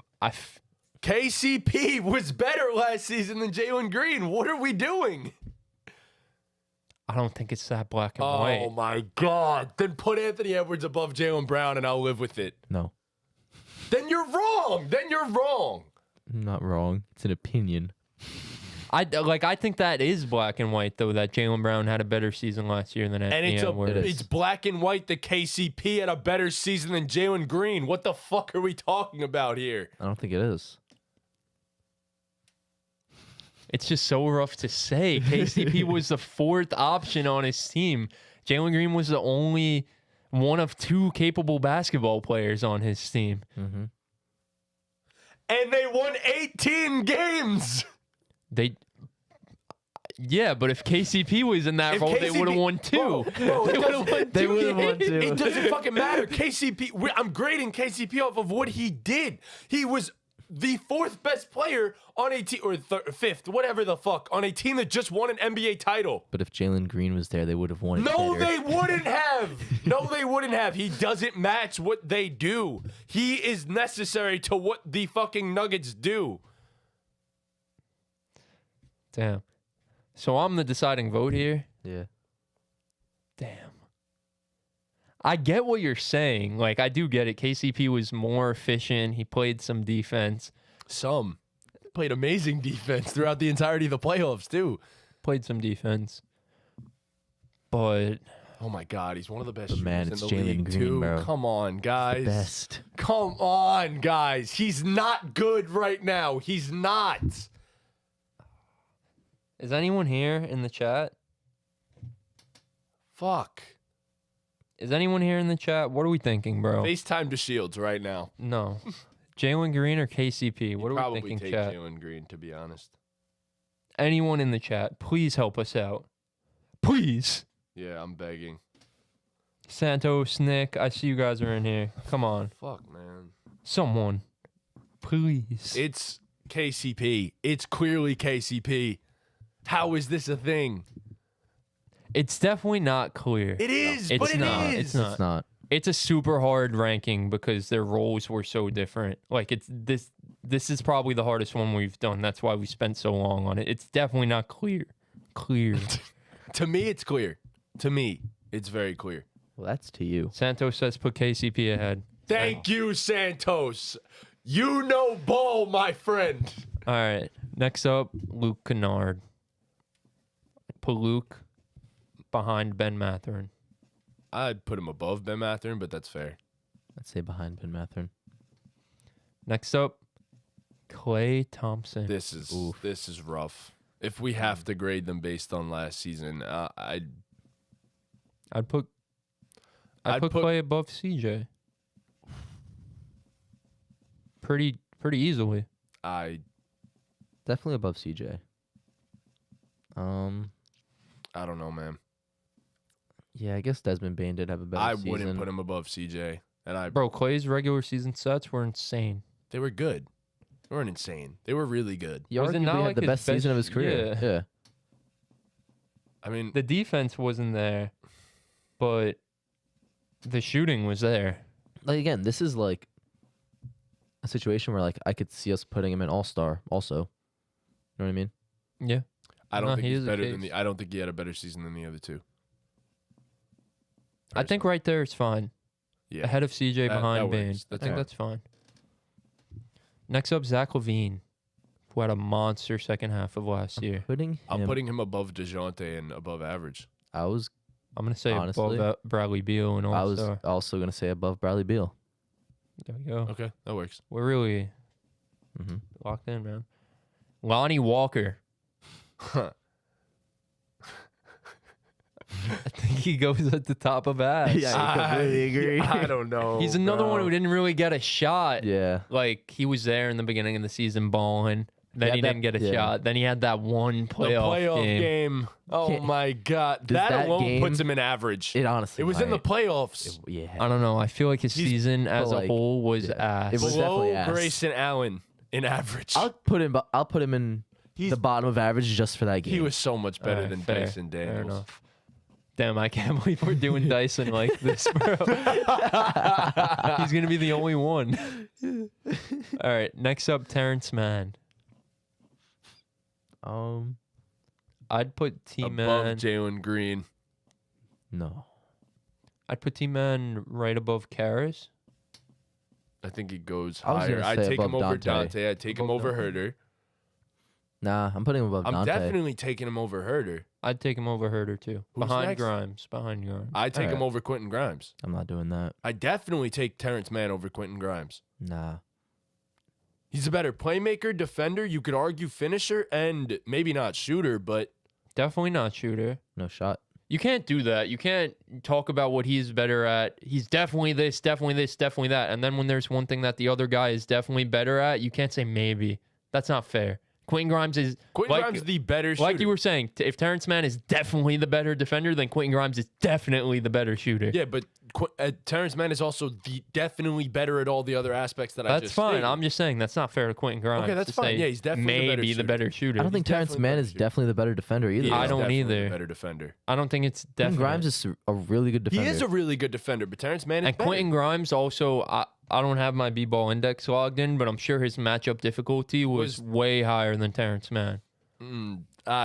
It's probably close. Quentin Grimes was guarding the best player every night, the best perimeter player every night. I mean, let's be honest. Paul George and Kawhi wasn't doing that. It was Terrence Mann for the most part. They were taking. It wasn't though all night every night. The Clippers have a full roster of pretty solid perimeter defenders. Yeah. Quentin Grimes was far and away the best perimeter defender on his team, and his task every night was go guard the best player for 36 minutes, however many minutes he was playing. I'm putting taking him behind Quentin I'm Grimes. taking T-Man, but that's fair. Next up, Tyrese Maxey. Above average. I think you gotta put him right above Ant. Above. Yeah. C.J. McCollum. No, I think he's behind CJ. Personally. Above C.J. McCollum. I'll agree with you on that one, Matt. I'll put him above CJ McCollum. All right. I think Tyrese Maxey is just so dynamic. He's a baller. Next up, Mr. Malik Monk. What a season by Malik. Mm-hmm. That was a ridiculously good season by Malik Monk. Above Bogdan. If they're similar. Well, nah. If we had to put KCP above Jalen Green, we have to put Malik Monk above Jalen Green too. Yeah, because Okay. I'd arguably I would not put him Malik above Monk over KCP. but Nope. I said That's- arguably. Yeah, it's But- fine to put KCP there, but Yeah. if we're putting KCP there, we have to put Malik Monk Alright, that's there fair. by default. Mhm. That's fair. Next up, Mr. Norm Powell. I'd put Norm above KCP. Nah. I'd put him below KCP, above Malik Monk. That's what I would do. That's where I'm at with Norm Powell. I was gonna say behind Jalen Green. I don't know. Norm Powell was damn Norm good Powell last has year. consistently been close to 20 points per game and incredibly efficient. Yeah. You could put him behind KCP. Yeah, Next he's behind up. KCP for me. Jordan Poole. Ass. Okay. So here's the real question. Does he go in above average? Because let's be real. He is a really good basketball player. But like, But horrible. It's rough. I don't know. I'd put him in above average, bottom of it, behind Tower Hero. That's just me. It's tough. I don't think he's any lower than above Jordan Clarkson, personally. I'm cool in with average. that. I'll keep him in the above average tier. All right. I think that's fair. Next up, Austin Reeves. Above average and above CJ McCollum.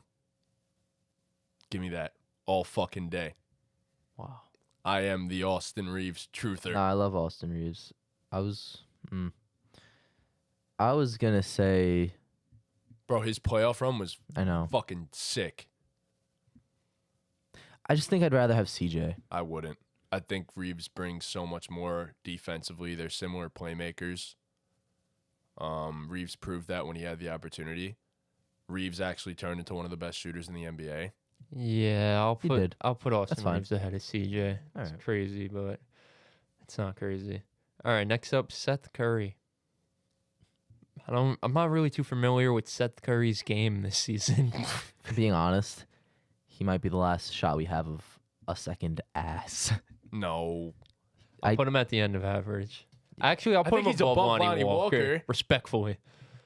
Okay. I feel like he didn't really play much last season. He got traded all around. He's a Mav now. Yeah. Again. For like the fifth time. Maybe we put him behind Lonnie Walker. No. Lonnie Walker he's had that above one Lonnie. playoff game. He did. No, but Seth is did. above Lonnie. He's one of the most efficient shooters of all time, and he was doing that again last year. It's okay. All He's right. above Lonnie. Okay. Next up, Max Strusington. These last five guys, they're all going in average. I'm going to It's be just honest. about where. I'd put him above Kevin Herter. Where's Kevin Herter? Average. At the end of the top line in average. Yeah, that works. I'm cool with that. Cool with that. That's fine. Makes sense. I'd put I him can't- below Kevin Herter, actually. We can do that too. I disagree. I'd put him above Kevin. I like Herter. Kevin Herter more. Yeah, Uh. below Kevin Herter. Ahead of Dante still, but below Kevin Herter. Next up, Jalen Suggs. Jalen sucks dick. Jalen Suggs had a really good second half of He the did year. have a really good second half Shot of the year. ball well. He's a good defender. With Above- that being said, above Dante. above Dyson Daniels. No, I'm joking. I think above Dante I- DiVincenzo. I am. Or is that too high? It's rough because it's like, what would Jalen Suggs have done if he was in Dante DiVincenzo's role for the Warriors last year? You know what I mean? Probably better.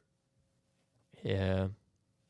It's just the shooting. Like, it's so hit or miss with Like, in a vacuum, based on what they did last year, I think I would rather have Jalen Suggs on my team. I'm cool with putting him above Dante DiVincenzo. I think I'm he's a fine with better that. defender. I think he's probably a better playmaker. He is. And DiVincenzo's definitely the better shooter, but Jalen Suggs showed a lot of promise as I'm a a shooter. big Jalen Suggs fan. I've I like always Jalen been, Suggs, but yeah. it's just not working out yet. Next up, Terry Rozier. Scary Terry. I don't even know where to put Terry Rozier, to be honest. Mm-hmm. Y'all could say whatever, and I'd honestly agree with it, as long as it's not above KCP. Nah, I wasn't gonna go there. I was gonna go lower. Not I putting him think- above Norm. Who's right No. below Norm? Malik Monk. No, Not above Jalen. not Green. above Jalen Green. I'm putting him behind Quentin Grimes. Maybe behind Terrence Mann. I'm putting him behind T-Man. Do I put him above Kevin Herter? I'd take Terrence Mann over Terry Rozier on my basketball team. Oh, it's so rough, bro. I love Terry Rozier. I love Terry Rozier too, He's but one of my guys, bro. this is the largest average tier I think I've ever seen in my entire fucking life. Yeah. Yeah. We're on row 3. And Dyson Daniels couldn't make it. So where is it? Behind Terrence Mann? That's Why'd think you so. do him dirty and put him on the list? Because This I is don't know. on you. behind Terrence This Mann? is your fault. Yes. All right. Next up, Gary Trent Jr. I feel like the top tier of average is like its own fucking tier. The top line of average is its It own really fucking is. tier. Oh my god. What if we change the tiers? Nah, we can't do that. Gary Trent. Huh. I'm putting Gary Trent. Above Bogdan? Yeah. Maybe above Jalen Green. Eh.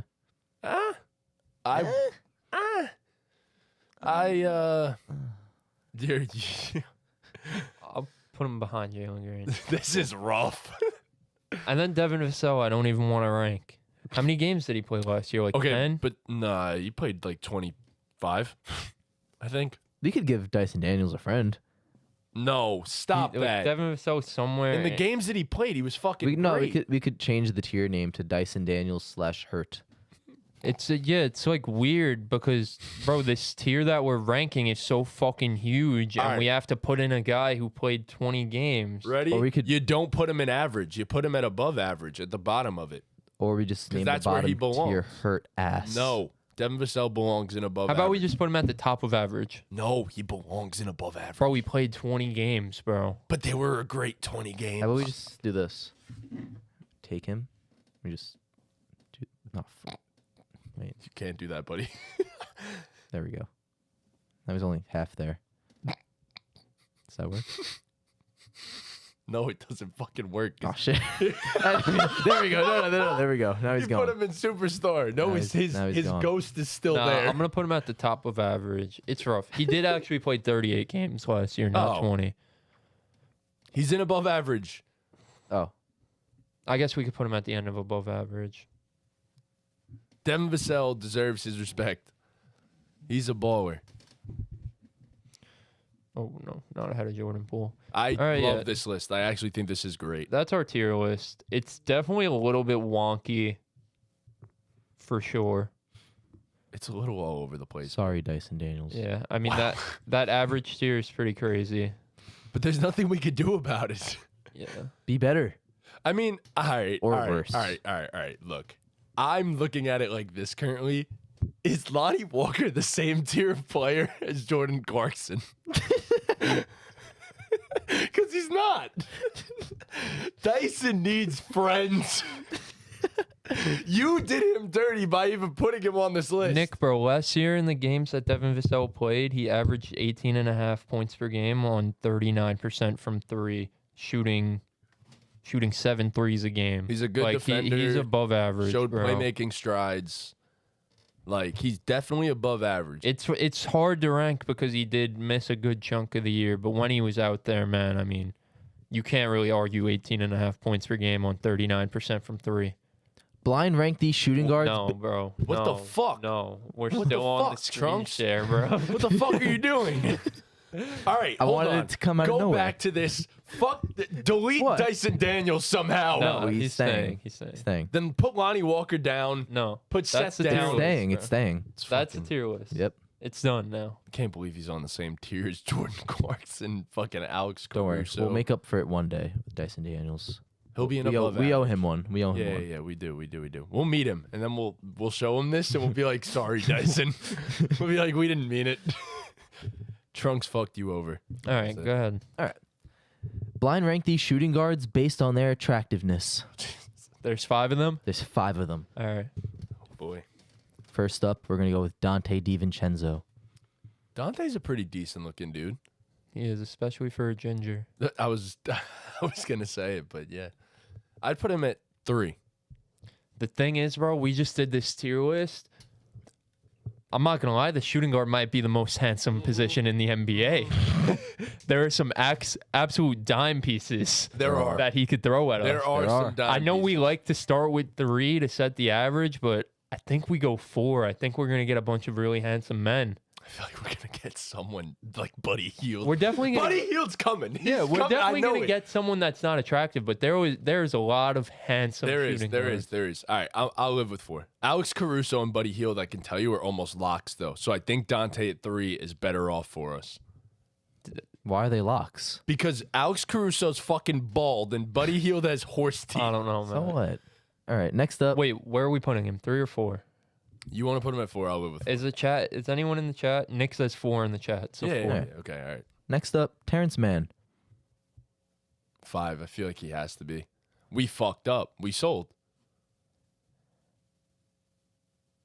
Terrence Mann's handsome, bro. Yeah, he's solid. Terrence Mann's definitely handsome. Is he my more list, handsome than he's Dante like DiVincenzo? no, he's not. He's not. That's the thing. We fucked up because we should have put Dante at 3. Because I know one of Caruso and Buddy Hield is coming. I guess we gotta go 5. We have to. All right, 5. Fucking next up, Buddy Hield. Next up, Jalen Suggs. Oh, Jalen Suggs is a pretty handsome dude. I Jalen put him at Suggs is 3. beautiful. I'd put him at 2. Jalen Suggs is Actually, beautiful. Suggs is a good looking dude. I'd put him at 2. I feel like there's a lot of better looking guys that we could choose from. That's the thing. Nick is right. Terrence Mann does have a good smile. He does, but he's 5. Dante DiVincenzo's a handsome Yeah, dude. I'd put Jalen Suggs at 2. Next up, Austin Reeves. 3. I'm okay with him being at 3. Yeah, that's a solid 3. I'm fine with that. And regardless of what happens next, we were gonna get fucked. Like he's probably gonna put Buddy Hield or Wait, Alex he's picking Caruso them on like the fly right now. Yeah. So we're gonna get fucked. Yeah, he's one gonna way or pick No, another. someone I else. knew who I was picking last. I knew who I was picking last. I promise. All right, What spot do you have left? 1. 1. Last up, Dyson Daniels. That's sick. Dyson Daniels is fucking sexy. What I told you we were gonna make up for it. He's, Dyson Daniels is hot, he's bro. not. Bro, he's not. definitely the best looking. Of the 5? Yes. No, he is Bro, not. what? Jalen Suggs I is don't know. far and away better looking than Dyson Daniels. Bro, stop. Dyson Daniels is gorgeous, bro. Stop. What? Bro, do you see this man? Are we fucking serious Bro, right now? he's gorgeous, Whoa, bro. whoa. Oh my whoa. god. All right, nah, Oh my he God. looks good there. I'm not gonna lie. Bro, he's gorgeous, Nah, bro. he's a good looking dude. He's not above Jalen Suggs. Like he's not. He's simply not. Bro. He's behind. Bro. He's definitely would be a great 2 on this list. Bro, But look at he's- that smile. He'd be a great 2 on this Nice list. smile. But he's not 1. He's not. He doesn't deserve to be 1 in this case. But he'd be 2. He is one. But I'm kind of mad that you didn't give us the opportunity to rank Devin Booker because he's sexy as I wanted to fuck. throw. DeJounte Murray, I'm sorry. No, I know that would have been too easy though. Zach LaVine. I know, but that would have been too easy.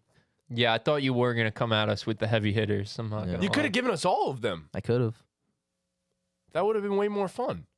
I Well, had fun. there's always next time. we I had had to, a good we time. had to Who give else is- Dyson Daniels his. Let's his give other shine. guys their props. Who else is really fucking handsome for the shooting guard position? Obviously Zach, obviously D-Book, obviously. I think Ant Edwards is a pretty good-looking dude, to be Yeah. entirely And honest. Edwards is a good looking dude. Lonnie Walker, solid-looking guy, in my opinion. I think Quentin Grimes is a light skinned king. Quentin Grimes is a Yeah. good-looking dude, bro. I have him on. He fucking pops up on my For You page all the time on TikTok. Jordan Clarkson, I think he's a Not my decent-looking type. dude. Not my type. I think the tats make him, you know, Obviously, Josh Giddey. Giddy's solid. Yeah. Giddy's definitely solid. So I feel like we need to do this for the point guard position too when we get to that. This that. should have been a staple for all of these, to be honest. We fucked up. We did. We did. We made a big mistake. We definitely fucked up. But you know what? Alright. It is what it is. That's the end. All right. Well, It's been fun. it's been real. Yeah. It's been fun. Shout out to our partners over at SeatGeek. If you guys don't know, SeatGeek is the best ticketing app on the market. They grade their deals on a scale of 1 to 10. They also grade them by color. So if you're looking to go to a game and you're on SeatGeek, you see a deal with red next to it, that's a bad deal. You don't want to buy those tickets. But the ones that are green, those are the ones you want to buy. And also, if you use our code BallGamePod, you'll get $20 off your first purchase. Again, that's code BallGamePod at checkout of your first purchase for $20 off. Thanks again to SeatGeek. Well, thank you guys so much for watching. Please be sure to leave a like, subscribe, hit that notification bell in that exact order that you just saw on that screen. Check out all the other videos that we've posted the past couple days and all that stuff. And thank you guys. Make sure you guys keep subscribing to the channel. Yes. Tell your grandmas to subscribe, your girlfriends, your brother's girlfriends. I can't stress this enough. Go download Thrive. I know we started this podcast with that. I'm going to say it again. Go download Thrive. Make some of those bets. Put that deposit in. Use that code BallGamePod once again. And with that, Ball game, ball And game, ball. before we ball game, Nick asked in the chat, put me on when you guys do point guards. We'll have you on, Nick. Next week, we'll probably do it at the same time Friday. We're going to do our Thursday night football recap, and then we're going to do the point guard list. We'll have you on, Nick. We've been needing to have you on for a minute now. So everyone, make sure you show love to the Trophy Room podcast. facts. Nick's doing work over there.